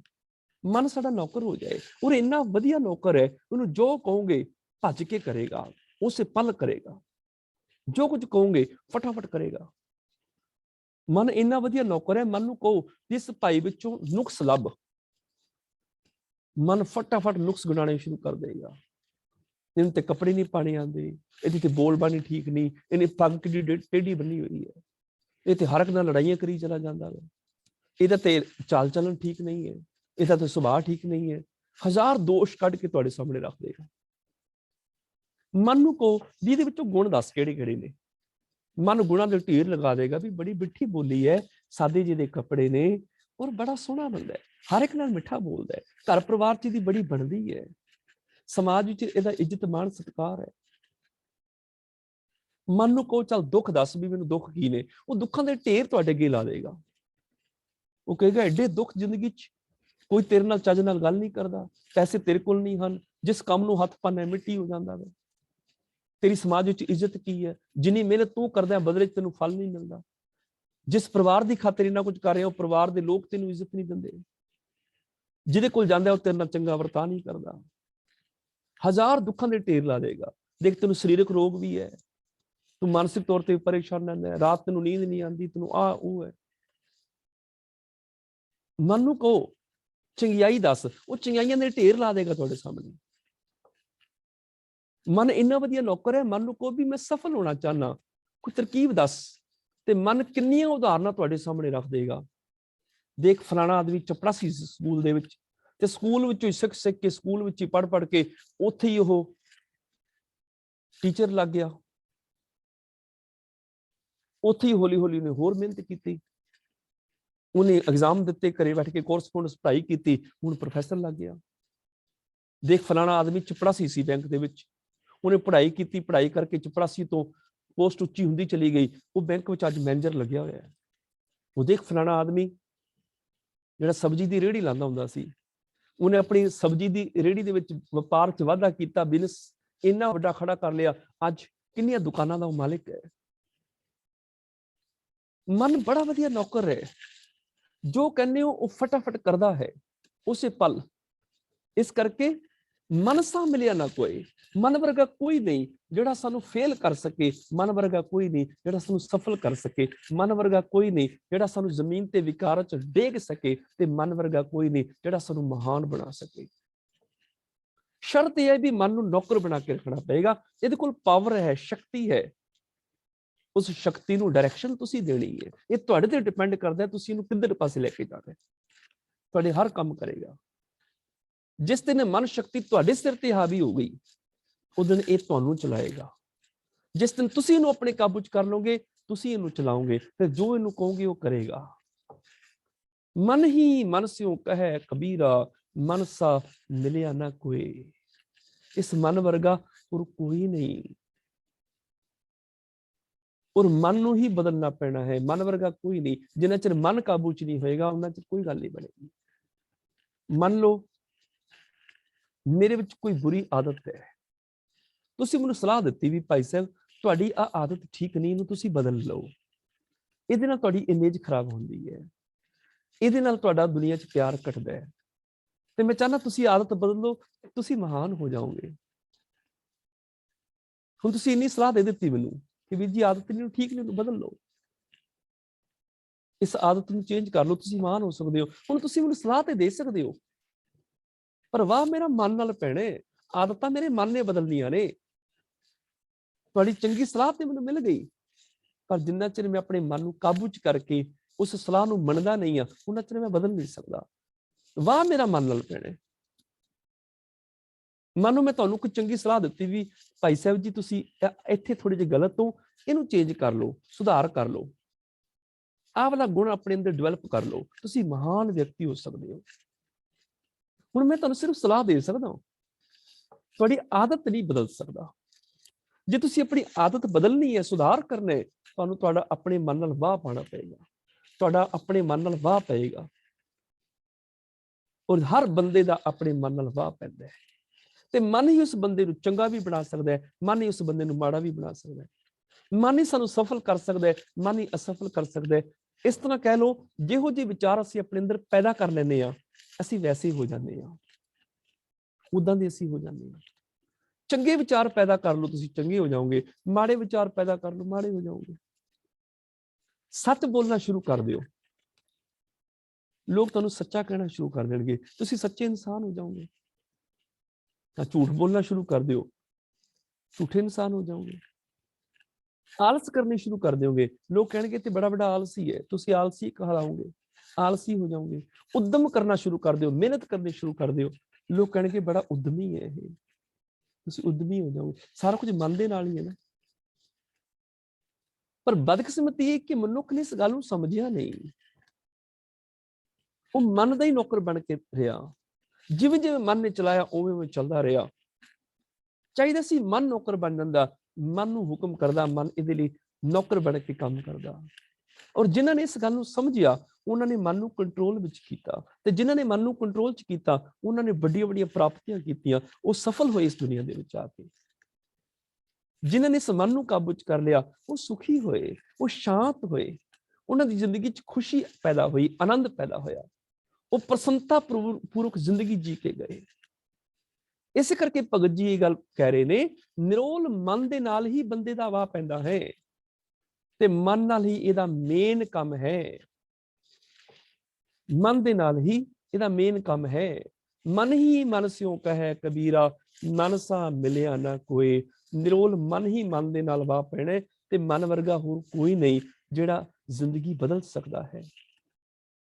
ਇਸ ਮਨ ਵਿੱਚ ਕਿਹੜੀ ਸ਼ਕਤੀ ਹੈ? ਭਗਤ ਜੀ ਹੁਣ ਅਗਲੇ ਬੰਦ ਦੇ ਵਿੱਚ ਸਾਨੂੰ ਇਹ ਗੱਲ ਸਮਝਾ ਰਹੇ ਨੇ। ਇਹ ਮਨ ਸ਼ਕਤੀ, ਇਹ ਮਨ ਸੀਓ। ਸ਼ਕਤੀ ਦਾ ਮਤਲਬ ਹੈ ਮਾਇਆ, ਇਹ ਮਨ ਸ਼ਕਤੀ। ਸੀਓ, ਸੀਓ ਦਾ ਮਤਲਬ ਹੁੰਦਾ ਹੈ ਆਨੰਦ ਸਰੂਪ, ਜਿਹੜਾ ਪ੍ਰਭੂ ਹੈ, ਕਲਿਆਣਕਾਰੀ ਜਿਹੜਾ ਰੱਬ ਹੈ, ਖੇੜੇ ਵਾਲਾ ਹੈ। ਇਹ ਮਨ ਸ਼ਕਤੀ, ਜਦੋਂ ਇਹ ਮਨ ਮਾਇਆ ਨਾਲ ਮਿਲ ਜਾਂਦਾ ਹੈ ਤੇ ਮਾਇਆ ਦਾ ਰੂਪ ਹੋ ਜਾਂਦਾ ਹੈ। ਇਹ ਮਨ ਸ਼ਕਤੀ, ਜਦੋਂ ਇਹ ਮਨ ਸ਼ਕਤੀ ਨਾਲ ਮਾਇਆ ਨਾਲ ਜੁੜਦਾ ਤੇ ਮਨ ਵੀ ਸ਼ਕਤੀ ਹੋ ਜਾਂਦਾ ਹੈ, ਮਨ ਵੀ ਮਾਇਆ ਹੋ ਜਾਂਦਾ ਹੈ। ਇਹ ਮਨ ਸੀਓ, ਜਦੋਂ ਰੱਬ ਨਾਲ ਜੁੜਦਾ ਤੇ ਰੱਬ ਵਰਗਾ ਹੋ ਜਾਂਦਾ ਹੈ। ਸੀਓ ਮੈਨੇ ਕਲਿਆਣਕਾਰੀ ਰੱਬ। ਮਾਇਆ ਨਾਲ ਜੁੜਦਾ ਤੇ ਮਾਇਆ ਦਾ ਰੂਪ ਹੋ ਜਾਂਦਾ ਹੈ, ਰੱਬ ਨਾਲ ਜੁੜਦਾ ਤੇ ਰੱਬ ਦਾ ਰੂਪ ਹੋ ਜਾਂਦਾ ਹੈ। ਮਨੋ ਜਿਵੇਂ ਪਾਣੀ 'ਚ ਲਾਲ ਰੰਗ ਪਾਓ ਤੇ ਪਾਣੀ ਲਾਲ ਹੋ ਜਾਏਗਾ, ਪਾਣੀ 'ਚ ਹਰਾ ਰੰਗ ਪਾਓ ਤੇ ਪਾਣੀ ਹਰਾ ਹੋ ਜਾਏਗਾ। ਟਾਈਮ ਥੋੜੇ ਲੱਗਦਾ ਹੈ। ਲਾਲ ਰੰਗ ਪਾਇਆ ਇੱਕ ਪਲ ਦੇ ਵਿੱਚ ਪਾਣੀ ਲਾਲ, ਹਰਾ ਪਾਇਆ ਇੱਕ ਪਲ ਵਿੱਚ ਪਾਣੀ ਹਰਾ। ਪਾਣੀ ਨੂੰ ਧੁੱਪੇ ਰੱਖ ਦਿਓ ਗਰਮ ਹੋ ਜਾਏਗਾ, ਪਾਣੀ ਨੂੰ ਛਾਵੇਂ ਰੱਖ ਦਿਓ ਠੰਡਾ ਹੋ ਜਾਏਗਾ। ਇਹ ਤੁਹਾਡੇ ਤੇ ਡਿਪੈਂਡ ਹੈ, ਤੁਸੀਂ ਕੀ ਕਰਨਾ ਚਾਹੁੰਦੇ ਹੋ। ਪਾਣੀ ਨੂੰ ਠੰਡਾ ਕਰਨਾ ਚਾਹੁੰਦੇ ਹੋ ਤੇ ਫ੍ਰਿਜ 'ਚ ਰੱਖ ਦਿਓ, ਪਾਣੀ ਨੂੰ ਗਰਮ ਕਰਨਾ ਚਾਹੁੰਦੇ ਹੋ ਤੇ ਅੱਗ ਤੇ ਰੱਖ ਦਿਓ। ਹੁਣ ਅੱਗ ਤੇ ਰੱਖ ਕੇ ਗਰਮ ਕਰਨਾ ਹੈ ਜਾਂ ਫ੍ਰਿਜ 'ਚ ਰੱਖ ਕੇ ਠੰਡਾ ਕਰਨਾ ਹੈ, ਮਰਜ਼ੀ ਤੁਹਾਡੀ ਹੈ। ਇਸੇ ਤਰ੍ਹਾਂ ਹੀ ਮਨ ਨੂੰ ਮਾਇਆ ਨਾਲ ਮਿਲਾ ਕੇ ਮਾਇਆ ਬਣਾਉਣਾ ਹੈ ਜਾਂ ਮਨ ਨੂੰ ਰੱਬ ਨਾਲ ਮਿਲਾ ਕੇ ਰੱਬ ਬਣਾਉਣਾ ਹੈ, ਇਹ ਵੀ ਤੁਹਾਡੀ ਮਰਜ਼ੀ ਹੈ। ਇੱਕ ਪਲ ਵਿੱਚ ਹੋ ਸਕਦਾ ਹੈ, ਕਿਉਂਕਿ ਇਸ ਮਨ ਦੀ ਆਪਣੀ ਤਾਕਤ ਹੈ, ਇਸ ਮਨ ਦੀ ਆਪਣੀ ਸ਼ਕਤੀ ਹੈ, ਆਪਣੀ ਤਾਕਤ ਹੈ। ਔਰ ਸਾਡੇ ਤੇ ਡਿਪੈਂਡ ਕਰਦਾ ਹੈ ਅਸੀਂ ਦੀ ਤਾਕਤ ਕਿਵੇਂ ਵਰਤਣੀ ਹੈ। ਮੰਨੋ ਸਾਡੇ ਕੋਲ ਕਾਰ ਹੈ, ਹੁਣ ਕਾਰ ਆਪਣੇ ਆਪ 'ਚ ਇੱਕ ਤਾਕਤ ਹੈ, ਪੂਰੀ ਸਪੀਡ ਨਾਲ ਦੌੜਦੀ ਹੈ। ਇੰਨਾ ਅਸੀਂ ਨਹੀਂ ਦੌੜ ਸਕਦੇ ਜਿੰਨਾ 1 ਮਿੰਟ ਦੇ ਵਿੱਚ ਕਿਤੇ ਦੀ ਕਿਤੇ ਪਹੁੰਚ ਜਾਂਦੀ ਹੈ, ਸ਼ਕਤੀ ਹੈ ਨਾ। 1 ਮਿੰਟ 'ਚ ਅਸੀਂ ਇੰਨਾ ਨਹੀਂ ਦੌੜ ਸਕਦੇ, ਅਸੀਂ 100, 200, 500 ਮੀਟਰ ਦੌੜ ਜਾਵਾਂਗੇ, ਪਰ ਕਾਰ ਜਿਹੜੀ 1 ਮਿੰਟ ਦੇ ਵਿੱਚ ਕਿਲੋਮੀਟਰ ਤੋਂ ਅੱਗੇ ਨਿਕਲ ਜਾਂਦੀ ਹੈ। ਸ਼ਕਤੀ ਹੈ ਨਾ ਇਹ। ਹੁਣ ਇਹ ਜਿਹੜੀ ਕਾਰ ਹੈ, ਇਹਨੂੰ ਪੂਰਬ ਵਾਲੀ ਦਿਸ਼ਾ ਤੁਸੀਂ ਦੌੜਾਉਣਾ ਸ਼ੁਰੂ ਕਰ ਦਿਓਗੇ ਤੇ ਪੂਰਬ ਵੱਲ ਪੂਰੀ ਸਪੀਡ ਨਾਲ ਦੌੜੇਗੀ। ਜੇ ਪੱਛਮ ਵਾਲੇ ਪਾਸੇ ਲਹਿੰਦੇ ਨੂੰ ਚਲਾਉਣਾ ਸ਼ੁਰੂ ਕਰ ਦਿਓਗੇ ਤੇ ਪੱਛਮ ਵਾਲੇ ਪਾਸੇ ਪੂਰੀ ਸਪੀਡ ਨਾਲ ਦੌੜੇਗੀ। ਹੁਣ ਇਹ ਡਰਾਈਵਰ ਤੇ ਡਿਪੈਂਡ ਹੈ, ਉਹਨੇ ਪੂਰਬ ਵੱਲ ਕਾਰ ਨੂੰ ਲੈ ਕੇ ਜਾਣਾ ਕਿ ਪੱਛਮ ਵੱਲ ਲੈ ਕੇ ਜਾਣਾ। ਡਰਾਈਵਰ ਨੇ ਪੂਰਬ ਚ ਜਾਣਾ ਕਿ ਪੱਛਮ ਚ ਜਾਣਾ, ਇਹ ਡਰਾਈਵਰ ਤੇ ਡਿਪੈਂਡ ਹੈ, ਉਹਦੇ ਤੇ ਨਿਰਭਰ ਹੈ। ਤੇ ਜਿਸ ਪਾਸੇ ਜਾਣਾ ਚਾਹੁੰਦਾ ਹੈ ਕਾਰ ਨੂੰ ਉਸ ਪਾਸੇ ਕਰ ਦੇਵੇ। ਮਨ ਵਿੱਚ ਵੀ ਪੂਰੀ ਤਾਕਤ ਹੈ। ਇਹ ਇੱਕ ਪਲ ਵਿੱਚ ਹੀ ਮਾਇਆ ਦਾ ਰੂਪ ਹੋ ਸਕਦਾ ਹੈ ਤੇ ਇੱਕ ਪਲ ਵਿੱਚ ਹੀ ਰੱਬ ਬਣ ਜਾਂਦਾ ਹੈ। ਡਿਪੈਂਡ ਕਰਦਾ ਹੈ ਬੰਦੇ ਤੇ, ਉਹ ਕੀ ਕਰਨਾ ਚਾਹੁੰਦਾ ਹੈ। ਉਹ ਮਨ ਨੂੰ ਮਾਇਆ ਦਾ ਰੂਪ ਬਣਾਉਣਾ ਚਾਹੁੰਦਾ ਹੈ ਜਾਂ ਮਨ ਨੂੰ ਰੱਬ ਦਾ ਰੂਪ ਕਰਨਾ ਚਾਹੁੰਦਾ ਹੈ। ਇਹ ਬੰਦੇ ਤੇ ਡਿਪੈਂਡ ਹੈ। ਅਸੀਂ ਮਨ ਨੂੰ ਮਾਇਆ ਬਣਾਉਣਾ ਹੈ ਕਿ ਰੱਬ ਬਣਾਉਣਾ ਹੈ। ਮਨ ਦੋ ਟੱਬਾਂ ਦੇ ਵਿੱਚ ਰੰਗ ਪਏ ਨੇ, ਇੱਕ ਚ ਲਾਲ ਪਿਆ, ਇੱਕ ਚ ਹਰਾ ਪਿਆ। ਲਾਲ ਰੰਗ ਵਾਲੇ ਟੱਬ ਦੇ ਵਿੱਚ ਪਾਣੀ ਪਾਉਂਗੇ ਤੇ ਪਾਣੀ ਲਾਲ ਹੋ ਜਾਏਗਾ। ਹਰੇ ਰੰਗ ਵਾਲੇ ਟੱਬ ਚ ਪਾਣੀ ਪਾਉਂਗੇ ਤੇ ਇੱਕ ਪਲ ਚ ਪਾਣੀ ਹਰਾ ਹੋ ਜਾਏਗਾ। ਪਲ ਹੀ ਲੱਗਾ ਨਾ। ਹੁਣ ਇਹ ਬੰਦੇ ਤੇ ਡਿਪੈਂਡ ਕਰਦਾ ਵੀ ਕਿਹੜੇ ਰੰਗ ਚ ਰੰਗਣਾ ਚਾਹੁੰਦਾ ਪਾਣੀ ਨੂੰ। ਇਸੇ ਤਰ੍ਹਾਂ ਮਨ ਨੂੰ ਕਿਹੜੇ ਰੰਗ ਚ ਰੰਗਣਾ ਹੈ, ਮਾਇਆ ਦੇ ਰੰਗ ਵਿੱਚ ਰੰਗਣਾ ਹੈ ਕਿ ਰੱਬ ਦੇ ਰੰਗ ਵਿੱਚ ਰੰਗਣਾ ਹੈ, ਇਹ ਮਨੁੱਖ ਦੇ ਉੱਤੇ ਡਿਪੈਂਡ ਹੈ। ਮਨ ਨੂੰ ਮਾਇਆ ਚ ਮਿਲਾ ਦਿਓਗੇ ਤੇ ਮਾਇਆ ਚ ਮਿਲ ਜਾਏਗਾ। ਮਨ ਨੂੰ ਤੁਸੀਂ ਰੱਬ ਚ ਮਿਲਾਓਗੇ ਤੇ ਰੱਬ ਚ ਮਿਲ ਜਾਏਗਾ। ਇਹ ਮਨ ਸ਼ਕਤੀ, ਇਹ ਮਨ ਸੀਓ, ਇਹਦੇ ਚ ਦੋਨੋਂ ਗੁਣ ਨੇ। ਮਾਇਆ ਚ ਮਿਲੇਗਾ ਤੇ ਮਾਇਆ ਦਾ ਸ਼ਕਤੀ ਦਾ ਰੂਪ ਹੋ ਜਾਏਗਾ, ਰੱਬ ਚ ਮਿਲੇਗਾ ਤੇ ਸੀਓ ਪ੍ਰਭੂ ਦਾ ਰੂਪ ਹੋ ਜਾਏਗਾ। ਇਹਨੂੰ ਅਸੀਂ ਹੋਰ ਤਰੀਕੇ ਨਾਲ ਸਮਝ ਲੈਂਦੇ ਹਾਂ। ਮਾਇਆ ਇੱਕ ਸੋਚ ਹੈ, ਉਹ ਸੋਚ ਜਿਹੜੀ ਸਾਨੂੰ ਦੂਜੇ ਚ ਰੱਬ ਵੇਖਣ ਨਹੀਂ ਦਿੰਦੀ, ਸਾਨੂੰ ਆਪਣੇ ਚ ਵੀ ਨਹੀਂ ਰੱਬ ਦੇਖਣ ਦਿੰਦੀ, ਦੂਜੇ ਚ ਵੀ ਰੱਬ ਨਹੀਂ ਦੇਖਣ ਦਿੰਦੀ। ਜਿਹੜੀ ਦੂਜੇ ਨਾਲ ਰੱਬ ਵਰਗਾ ਪਿਆਰ ਨਹੀਂ ਕਰਨ ਦਿੰਦੀ, ਉਹ ਸੋਚ ਜਿਹੜੀ ਸਾਡੇ ਅੰਦਰ ਮੇਰ ਤੇਰ ਦਾ ਵਿਤਕਰਾ ਪੈਦਾ ਕਰ ਦਿੰਦੀ ਹੈ, ਮੋਹ ਪੈਦਾ ਕਰਦੀ ਹੈ, ਸੈਲਫਿਸ਼ਨੈਸ ਪੈਦਾ ਕਰ ਦਿੰਦੀ ਹੈ। ਜਦੋਂ ਤੇ ਇਸ ਸੋਚ ਵਿੱਚ ਮਨ ਨੂੰ ਮਿਲਾਓਗੇ ਤੇ ਮਨ ਦੀ ਸੋਚ ਐਸੀ ਬਣ ਜਾਏਗੀ। ਇਹ ਮਾਇਆ ਜਿਤ ਹਰ ਵਿਸਰੈ, ਮੂੰਹ ਉਪਜੈ ਭਾਉ ਦੂਜਾ ਲਾਇਆ। ਜਿਸ ਦਿਨ ਮਨ ਦੇ ਵਿੱਚ ਇਹ ਮਾਇਆ ਵਾਲੀ ਸੋਚ ਮਿਲਾ ਦਿਓਗੇ, ਇਹ ਮੇਰਾ ਆਪਣਾ, ਉਹ ਬਿਗਾਨਾ, ਇਹ ਮੇਰਾ ਮਿੱਤਰ, ਉਹ ਮੇਰਾ ਦੁਸ਼ਮਣ। ਜਦੋਂ ਅਸੀਂ ਰੱਬ ਨੂੰ ਭੁੱਲ ਕੇ ਦੂਜੇ ਚ ਰੱਬ ਨਹੀਂ ਵੇਖਾਂਗੇ, ਰੱਬ ਨੂੰ ਵੇਖਣਾ ਛੱਡ ਦਿਆਂਗੇ, ਮੇਰ ਤੇਰ ਦੇ ਵਿਤਕਰੇ ਪੈਦਾ ਕਰ ਲਵਾਂਗੇ, ਇਹ ਸੋਚ ਮਨ ਨੂੰ ਦੇ ਦਿਆਂਗੇ ਤੇ ਮਨ ਦੀ ਸੋਚ ਮਾਇਆ ਵਾਲੀ ਹੋ ਜਾਏਗੀ। ਜਦੋਂ ਇਸ ਸੋਚ ਵਿੱਚ ਮਿਲਾਓਗੇ, ਮਨ ਦੀ ਸੋਚ ਵੈਸੀ ਬਣ ਜਾਏਗੀ। ਪਰ ਜਦੋਂ ਮਨ ਦੇ ਵਿੱਚ ਅਸੀਂ ਸੱਚ ਮਿਲਾ ਲਵਾਂਗੇ, ਸੰਤੋਖ, ਦਇਆ, ਧਰਮ, ਧੀਰਜ, ਗਿਆਨ, ਵਿਰਾਗ ਮਿਲਾ ਲਵਾਂਗੇ ਤੇ ਮਨ ਦੀ ਸੋਚ ਗੁਣਾ ਵਾਲੀ ਹੋ ਜਾਏਗੀ। ਇੰਨੀ ਪਾਵਰ ਹੈ ਮਨ ਦੇ ਵਿੱਚ, ਇੰਨਾ ਕੀਮਤੀ ਹੈ ਮਨ। ਜਿਹੜੀ ਸੋਚ ਮਨ ਨੂੰ ਦੇ ਦਿੰਦੇ ਆ, ਮਨ ਉਸੇ ਸੋਚ ਵਿੱਚ ਲੀਨ ਹੋ ਜਾਂਦਾ ਹੈ, ਉਸੇ ਸੋਚ ਦਾ ਰੂਪ ਹੋ ਜਾਂਦਾ ਹੈ। ਜੇ ਮਾਇਆ ਵਾਲੀ ਸੋਚ ਦਿੱਤੀ, ਜਿਹੜੀ ਸਾਨੂੰ ਪ੍ਰਭੂ ਨਾਲੋਂ ਤੋੜਦੀ ਹੈ, ਵਿਤਕਰੇ ਵਿਥਾ ਪੈਦਾ ਕਰਦੀ ਹੈ, ਵੈਰ ਵਿਰੋਧ ਪੈਦਾ ਕਰਦੀ ਹੈ, ਮੇਰ ਤੇਰ ਪੈਦਾ ਕਰਦੀ ਹੈ, ਸਵਾਰਥ ਮੋਹ ਪੈਦਾ ਕਰ ਦਿੰਦੀ ਹੈ, ਇਹ ਮਾਇਆ ਜਿਤ ਹਰ ਵਿਸਰੈ, ਮੋਹ ਉਪਜੈ ਭਾਉ ਦੂਜਾ ਲਾਇਆ। ਇਹ ਸੋਚ ਮਨ ਨੂੰ ਦਿਆਂਗੇ ਤੇ ਮਨ ਮਾਇਆ ਦਾ ਰੂਪ ਹੋ ਜਾਏਗਾ। ਤੇ ਜਿਸ ਦਿਨ ਇਸ ਮਨ ਨੂੰ ਸੋਚ ਇਹ ਦਿਆਂਗੇ, ਸਭ ਗੋਬਿੰਦ ਹੈ, ਸਭ ਗੋਬਿੰਦ ਹੈ, ਗੋਬਿੰਦ ਬਿਨ ਨਹੀਂ ਕੋਈ। ਜਿਸ ਦਿਨ ਮਨ ਨੂੰ ਇਹ ਸੋਚ ਦੇ ਦਿਆਂਗੇ, ਘਟ ਘਟ ਮੈਂ ਹਰ ਜੂ ਵਸੈ, ਸੰਤਨ ਕਿਉ ਪੁਕਾਰ। ਜਿਸ ਦਿਨ ਇਸ ਮਨ ਨੂੰ ਇਹ ਸੋਚ ਦਿਆਂਗੇ, ਮਨ ਤੂੰ ਜੋਤ ਸਰੂਪ ਹੈ, ਆਪਣਾ ਮੂਲ ਪਛਾਣ, ਮਨ ਹਰ ਜੀ ਤੇਰੇ ਨਾਲ ਹੈ, ਗੁਰਮਤੀ ਰੰਗ ਮਾਣ, ਉਦੋਂ ਰੱਬ ਵਰਗਾ ਹੋ ਜਾਏਗਾ। ਇਹਦੇ ਅੰਦਰ ਰੱਬ ਵਾਲੀ ਸੋਚ ਆ ਜਾਏਗੀ, ਸਾਰੇ ਚ ਰੱਬ ਹੀ ਵਸਦਾ ਹੈ, ਮੇਰੇ ਅੰਦਰ ਵੀ ਰੱਬ ਵਸਦਾ ਹੈ। ਇਹ ਮਨ ਸ਼ਕਤੀ, ਇਹ ਮਨ ਸੀਓ, ਇਹ ਮਨ ਪੰਚ ਤਤ ਕੋ ਜੀਓ। ਪੰਜ ਤੱਤ ਮੈਨੇ ਪੰਜ ਤੱਤਾਂ ਦਾ ਜੀਵ ਮਨੁੱਖ, ਪੰਜ ਤੱਤਾਂ ਦਾ ਬਣਿਆ ਹੋਇਆ ਸਰੀਰ।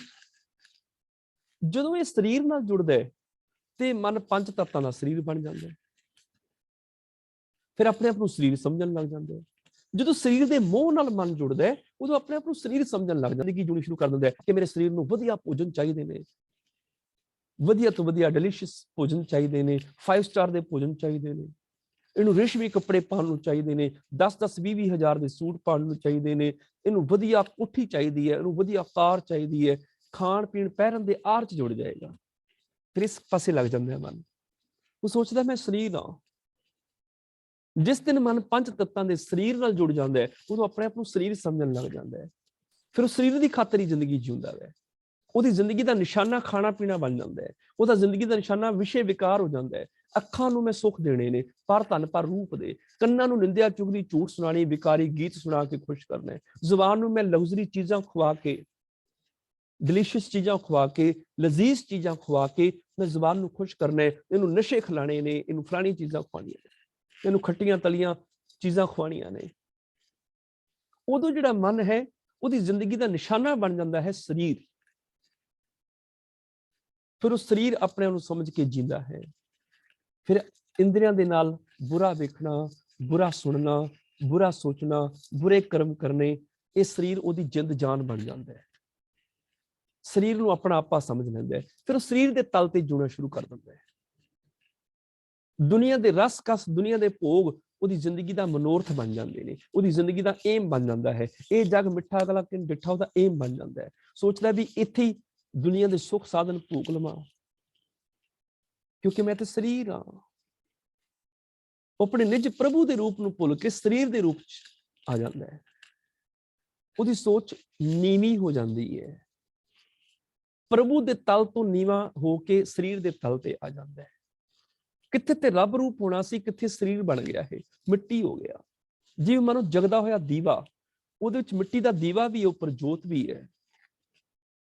ਤੇ ਜੇ ਕੋਈ ਆਪਣੇ ਆਪ ਨੂੰ ਜੋਤ ਸਮਝੇ, ਜਦੋਂ ਜੋਤ ਬੁਝਦੀ ਹੈ ਉਹ ਜੋਤ ਸੂਰਜ 'ਚ ਸਮਾ ਜਾਂਦੀ, ਉੱਚਾ ਉੱਠ ਜਾਂਦਾ ਹੈ। ਪਰ ਜਦੋਂ ਦੀਵਾ ਟੁੱਟਦਾ ਹੈ, ਕੋਈ ਦੀਵਾ ਮੰਨ ਲੈਂਦਾ ਹੈ, ਉਦੋਂ ਮਿੱਟੀ 'ਚ ਮਿਲ ਜਾਂਦਾ ਹੈ। ਜੇ ਤਾਂ ਕੋਈ ਆਪਣੇ ਆਪ ਨੂੰ ਮਿੱਟੀ ਦਾ ਦੀਵਾ ਸਮਝਦਾ ਹੈ, ਦੀਵਾ ਜਦੋਂ ਟੁੱਟੇਗਾ ਮਿੱਟੀ 'ਚ ਮਿਲੇਗਾ। ਜਦੋਂ ਆਪਣੇ ਆਪ ਨੂੰ ਕੋਈ ਜੋਤ ਸਮਝਦਾ ਹੈ, ਉਦੋਂ ਪ੍ਰਭੂ 'ਚ, ਸੂਰਜ 'ਚ ਸਮਾ ਜਾਂਦਾ ਹੈ। ਇੱਕ ਮਿਸਾਲ ਹੈ ਬਸ, ਇਹ ਇੱਕ ਉਦਾਹਰਨ ਹੈ। ਇਸੇ ਤਰ੍ਹਾਂ ਹੀ ਇਹ ਮਨ ਜਦੋਂ ਨਿਵਾਣ ਵੱਲ ਆਉਂਦਾ ਹੈ, ਉਦੋਂ ਸਰੀਰ ਦੇ ਤਲ ਤੇ ਆ ਕੇ ਟਿਕ ਜਾਂਦਾ ਹੈ। ਉਦੋਂ ਇਹ ਮਨ ਪੰਜ ਤੱਤ ਕੋ ਜੀਓ, ਇਹਦੀ ਸੋਚ ਨੀਵੀਂ ਹੋ ਜਾਂਦੀ ਹੈ। ਉੱਚਾ ਸੋਚੋਗੇ, ਉੱਚੀ ਸੋਚ ਪੈਦਾ ਕਰ ਲਵੋਗੇ, ਉੱਚੇ ਰੱਬ ਵਰਗੇ ਹੋ ਜਾਓਗੇ। ਵੱਡਾ ਸਾਹਿਬ ਉੱਚਾ ਥਾਉ, ਉੱਚੇ ਉੱਪਰ ਉੱਚਾ ਨਾਉ, ਏਵੜ ਉੱਚਾ ਹੋਵੇ ਕੋਏ, ਤਿਸ ਉੱਚੇ ਕੋ ਜਾਣੇ ਸੋਏ। ਉਸ ਰੱਬ ਵਰਗੀ ਸੋਚ ਤੱਕ ਪਹੁੰਚਣਾ ਪੈਣਾ ਜੇ ਰੱਬ ਵਰਗੇ ਹੋਣਾ ਹੈ। ਤੇ ਜਿਹੜਾ ਰੱਬ ਦੀ ਸੋਚ ਤੋਂ ਨੀਵਾਂ ਸਰੀਰ ਦੇ ਤਲ ਤੇ ਜੀਣ ਲੱਗ ਜਾਂਦਾ ਹੈ ਕਿ ਮੈਂ ਤੇ ਸਰੀਰ ਹਾਂ, ਸਰੀਰ ਦੀ ਖਾਤਰ ਹੀ ਜੀਣਾ, ਭੋਗ ਵਿਲਾਸ ਦੁਨੀਆ ਦੇ ਰਿਸ਼ੇ ਵਿਕਾਰ ਮੈਂ ਭੋਗਣੇ ਨੇ, ਉਦੋਂ ਇਹ ਮਨ ਹੀ ਪੰਜ ਤੱਤ ਬਣ ਜਾਂਦਾ, ਸਰੀਰ ਬਣ ਜਾਂਦਾ ਹੈ। ਇਹ ਮਨ ਪੰਜ ਤੱਤ ਕੋ ਜੀਓ। ਇਹ ਮਨ ਲੈ ਜੋ ਉਨ ਮਨ ਰਹਿ, ਲੈ ਮੈਨੇ ਲੈ ਕੇ, ਵਸ ਵਿੱਚ ਕਰਕੇ।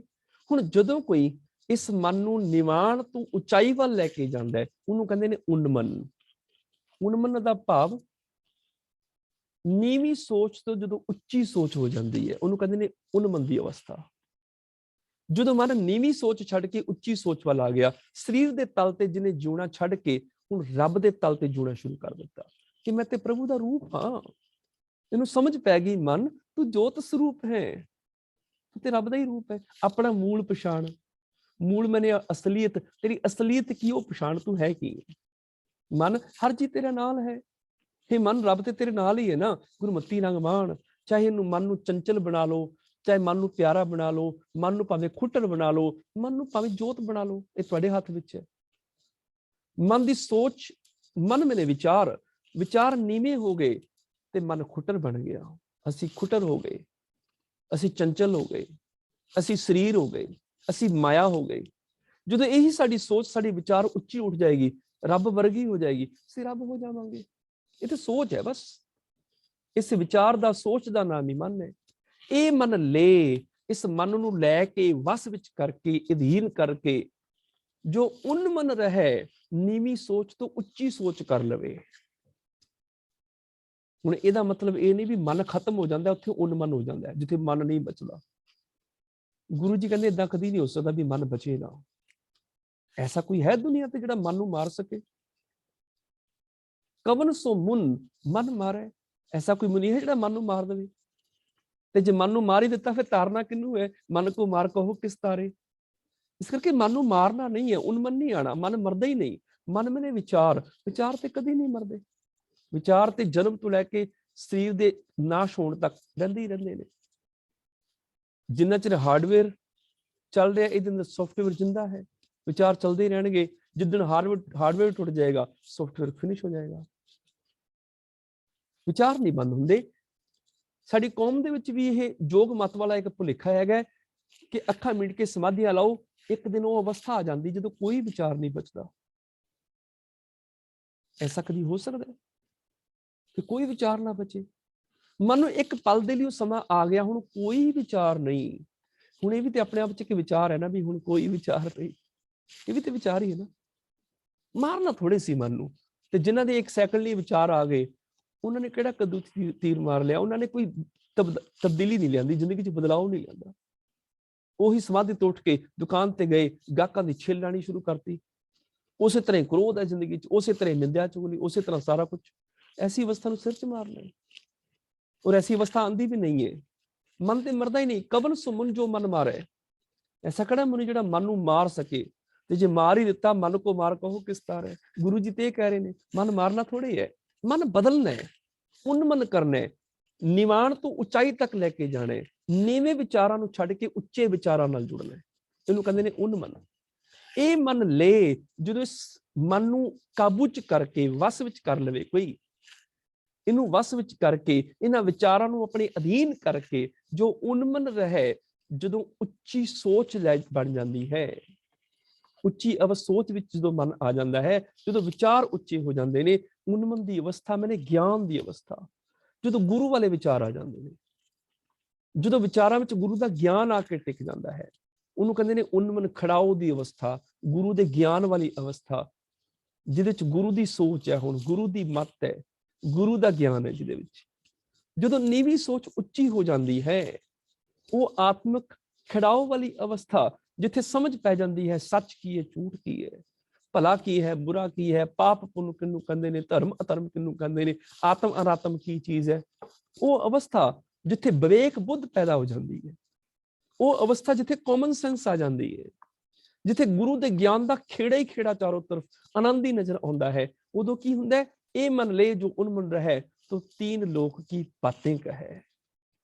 तो मैंने तदों, तो 3 लोक की बातें कहे, तो मैंने तदों 3 लोक की, ਜਿਹੜੇ ਤਿੰਨਾਂ ਲੋਕਾਂ ਵਿੱਚ ਵਿਆਪਕ ਪ੍ਰਭੂ ਹੈ, ਬਾतें ਕਹੇ, ਫਿਰ ਉਸ ਰੱਬ ਦੀਆਂ ਗੱਲਾਂ ਕਰਦਾ ਹੈ।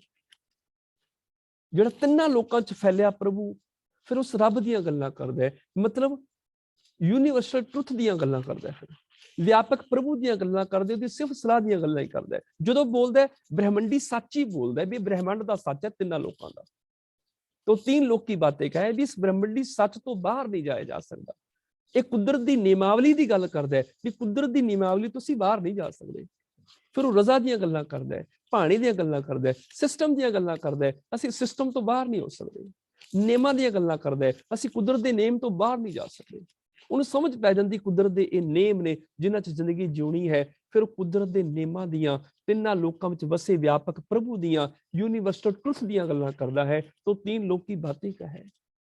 ਇਹ ਉਹਦੀ ਸੋਚ ਇੰਨੀ ਵੱਡੀ ਹੋ ਜਾਂਦੀ ਹੈ, ਉਸ ਵੱਡੀ ਸੋਚ ਵਿੱਚ ਉਹ ਫਿਰ ਛੋਟੀਆਂ ਦਾਇਰੇ ਦੀਆਂ ਗੱਲਾਂ ਨਹੀਂ ਕਰਦਾ, ਆਲੇ ਦੁਆਲੇ ਦੇ ਛੋਟੇ ਮੋਟੇ ਮਤਾਂ ਮਜ਼ਹਬਾਂ ਦੇ ਨਿਯਮਾਂ ਦੀ ਗੱਲਾਂ ਨਹੀਂ ਕਰਦਾ। ਉਹ ਫਿਰ ਰੱਬ ਦੀਆਂ ਗੱਲਾਂ ਕਰਦਾ ਹੈ ਕਿ ਰੱਬ ਦਾ ਨਿਯਮ ਪੂਰੇ ਸੰਸਾਰ ਵਿੱਚ ਤਿੰਨਾਂ ਲੋਕਾਂ 'ਚ ਫੈਲਿਆ ਹੋਇਆ ਹੈ, ਤੇ ਰੱਬ ਦੇ ਨਿਯਮ ਨੂੰ ਅਸੀਂ ਟਾਲ ਨਹੀਂ ਸਕਦੇ, ਉਹਦੇ ਨਿਯਮਾਂ ਵਿੱਚ ਸਾਨੂੰ ਜਿਉਣਾ ਪਏਗਾ। ਉਹਦੀ ਸੋਚ ਇੰਨੀ ਵੱਡੀ ਹੋ ਜਾਂਦੀ ਹੈ, ਉਹਦੇ ਕੋਲ ਐਡਾ ਵੱਡਾ ਗਿਆਨ ਦਾ ਖਜ਼ਾਨਾ ਹੋ ਜਾਂਦਾ ਹੈ। ਮਤਲਬ ਸਾਡਾ ਮਨ ਇੱਕ ਬਹੁਤ ਵੱਡੀ ਚੀਜ਼ ਹੈ, ਇਹਦੇ ਨਾਲ ਹੀ ਸਾਡਾ ਵਾਹ ਪੈਂਦਾ ਹੈ, ਤੇ ਸਾਡੇ ਤੇ ਡਿਪੈਂਡ ਕਰਦਾ ਹੈ ਇਹਨੂੰ ਅਸੀਂ ਕਿੱਧਰ ਲੈ ਕੇ ਜਾਣਾ ਹੈ। ਸਾਡੇ ਤੇ ਡਿਪੈਂਡ ਕਰਦਾ ਹੈ ਅਸੀਂ ਸਫਲ ਹੋਣਾ ਕਿ ਅਸਫਲ ਹੋਣਾ ਹੈ। ਸਾਡੇ ਤੇ ਨਿਰਭਰ ਕਰਦਾ ਹੈ ਅਸੀਂ ਇਸ ਮਨ ਨੂੰ ਸ਼ਕਤੀ ਬਣਾਉਣਾ ਕਿ ਸੀਓ ਬਣਾਉਣਾ ਹੈ। ਸਾਡੇ ਤੇ ਡਿਪੈਂਡ ਕਰਦਾ ਹੈ ਅਸੀਂ ਇਹਨੂੰ ਕਿਵੇਂ ਬਦਲਣਾ ਹੈ। ਜਦੋਂ ਗੁਰੂ ਦੇ ਗਿਆਨ ਵਾਲੀ ਸਾਡੀ ਸੋਚ ਉੱਚੀ ਹੋ ਜਾਏਗੀ, ਸਾਡਾ ਮਨ ਬਦਲ ਜਾਏਗਾ, ਉਦੋਂ ਇੱਕ ਓਂਕਾਰ ਤੋਂ ਲੈ ਕੇ ਸੈਭੰਗ ਤੱਕ ਰੱਬ ਦੇ 8 ਗੁਣ ਜ਼ਿੰਦਗੀ 'ਚ ਪ੍ਰਗਟ ਹੋ ਜਾਣਗੇ। ਔਰ ਐਸਾ ਹੋ ਸਕਦਾ ਹੈ, ਸੰਭਾਵਨਾ ਹੈ, ਪੋਸੀबिलिटी, ਹਕੀਕਤ ਹੈ, ਬਲਕਿ ਸੱਚਾਈ ਹੈ। ਇਹ ਬ੍ਰਹਮੰਡੀ ਸੱਚ ਹੈ, ਕਿਉਂਕਿ ਗੁਰੂ ਜੀ ਕਹਿ ਰਹੇ ਨੇ ਤੇ ਗੁਰੂ ਜੀ ਝੂਠ ਨਹੀਂ ਕਹਿ ਰਹੇ। ਗੁਰੂ ਜੀ ਗਰੰਟੀ ਦੇ ਰਹੇ ਨੇ। ਇਹ ਮਨੋਵਿਗਿਆਨਿਕ ਤੱਥ ਹੈ, ਇਹਨੂੰ ਨਕਾਰਿਆ ਨਹੀਂ ਜਾ ਸਕਦਾ। ਜੋ ਅਸੀਂ ਸੋਚਦੇ ਹਾਂ ਵੈਸੇ ਅਸੀਂ ਹੋ ਜਾਂਦੇ ਹਾਂ। ਜਿਸ ਦਿਨ ਗੁਰੂ ਦੇ ਗਿਆਨ ਵਾਲੀ ਸੋਚ ਸਾਡੀ ਜ਼ਿੰਦਗੀ 'ਚ ਆ ਜਾਏਗੀ, ਅਸੀਂ ਬ੍ਰਹਮ ਦੇ ਗਿਆਨ ਨਾਲ ਜੁੜ ਜਾਵਾਂਗੇ, ਅਸੀਂ ਰੱਬ ਵਰਗੇ ਹੋ ਜਾਵਾਂਗੇ। ਔਰ ਸਾਨੂੰ ਐਸਾ ਕਰਨਾ ਚਾਹੀਦਾ ਹੈ, ਐਸਾ ਦੇਖਣਾ ਚਾਹੀਦਾ ਹੈ। ਸਾਡਾ ਮਨ ਕਿੱਧਰ ਜਾ ਰਿਹਾ ਹੈ ਇਹ ਦੇਖਣਾ ਚਾਹੀਦਾ ਹੈ। ਜੇ ਗਿਰਾਵਟ ਵਾਲੇ ਪਾਸੇ ਜਾ ਰਿਹਾ ਹੈ, ਜੇ ਵਿਕਾਰਾਂ ਵਾਲੇ ਪਾਸੇ ਜਾ ਰਿਹਾ ਹੈ, ਉਹਨੂੰ ਰੋਕ ਲੈਣਾ ਚਾਹੀਦਾ ਹੈ। ਪੋਜ਼ਿਟਿਵ ਵਿਚਾਰ, ਗੁਰੂ ਦੇ ਗਿਆਨ ਵਾਲੀ ਸੋਚ ਲੈ ਕੇ ਚੱਲਣਾ ਚਾਹੀਦਾ ਹੈ, ਗੁਰੂ ਦੇ ਗਿਆਨ ਵਾਲੀ ਮਤ ਲੈ ਕੇ ਚੱਲਣਾ ਚਾਹੀਦਾ ਹੈ। ਜਦੋਂ ਗੁਰੂ ਦੀ ਮਤ ਸਾਡੇ ਅੰਦਰ ਪੈਦਾ ਹੋ ਜਾਏਗੀ, ਉਦੋਂ ਇਹ ਮਨ ਜਿਹੜਾ ਹੈ ਪ੍ਰਭੂ ਦਾ ਰੂਪ ਬਣ ਜਾਏਗਾ। ਇੰਨੀਆਂ ਹੀ ਬੇਨਤੀਆਂ ਪ੍ਰਵਾਨ ਕਰਨੀਆਂ, ਭੁੱਲਾਂ ਖਿਮਾ ਕਰਨੀਆਂ ਜੀ। ਮਿਲ ਕੇ ਫਤਿਹ ਬੁਲਾਓ। ਵਾਹਿਗੁਰੂ ਜੀ ਕਾ ਖਾਲਸਾ, ਵਾਹਿਗੁਰੂ ਜੀ ਕੀ ਫਤਿਹ।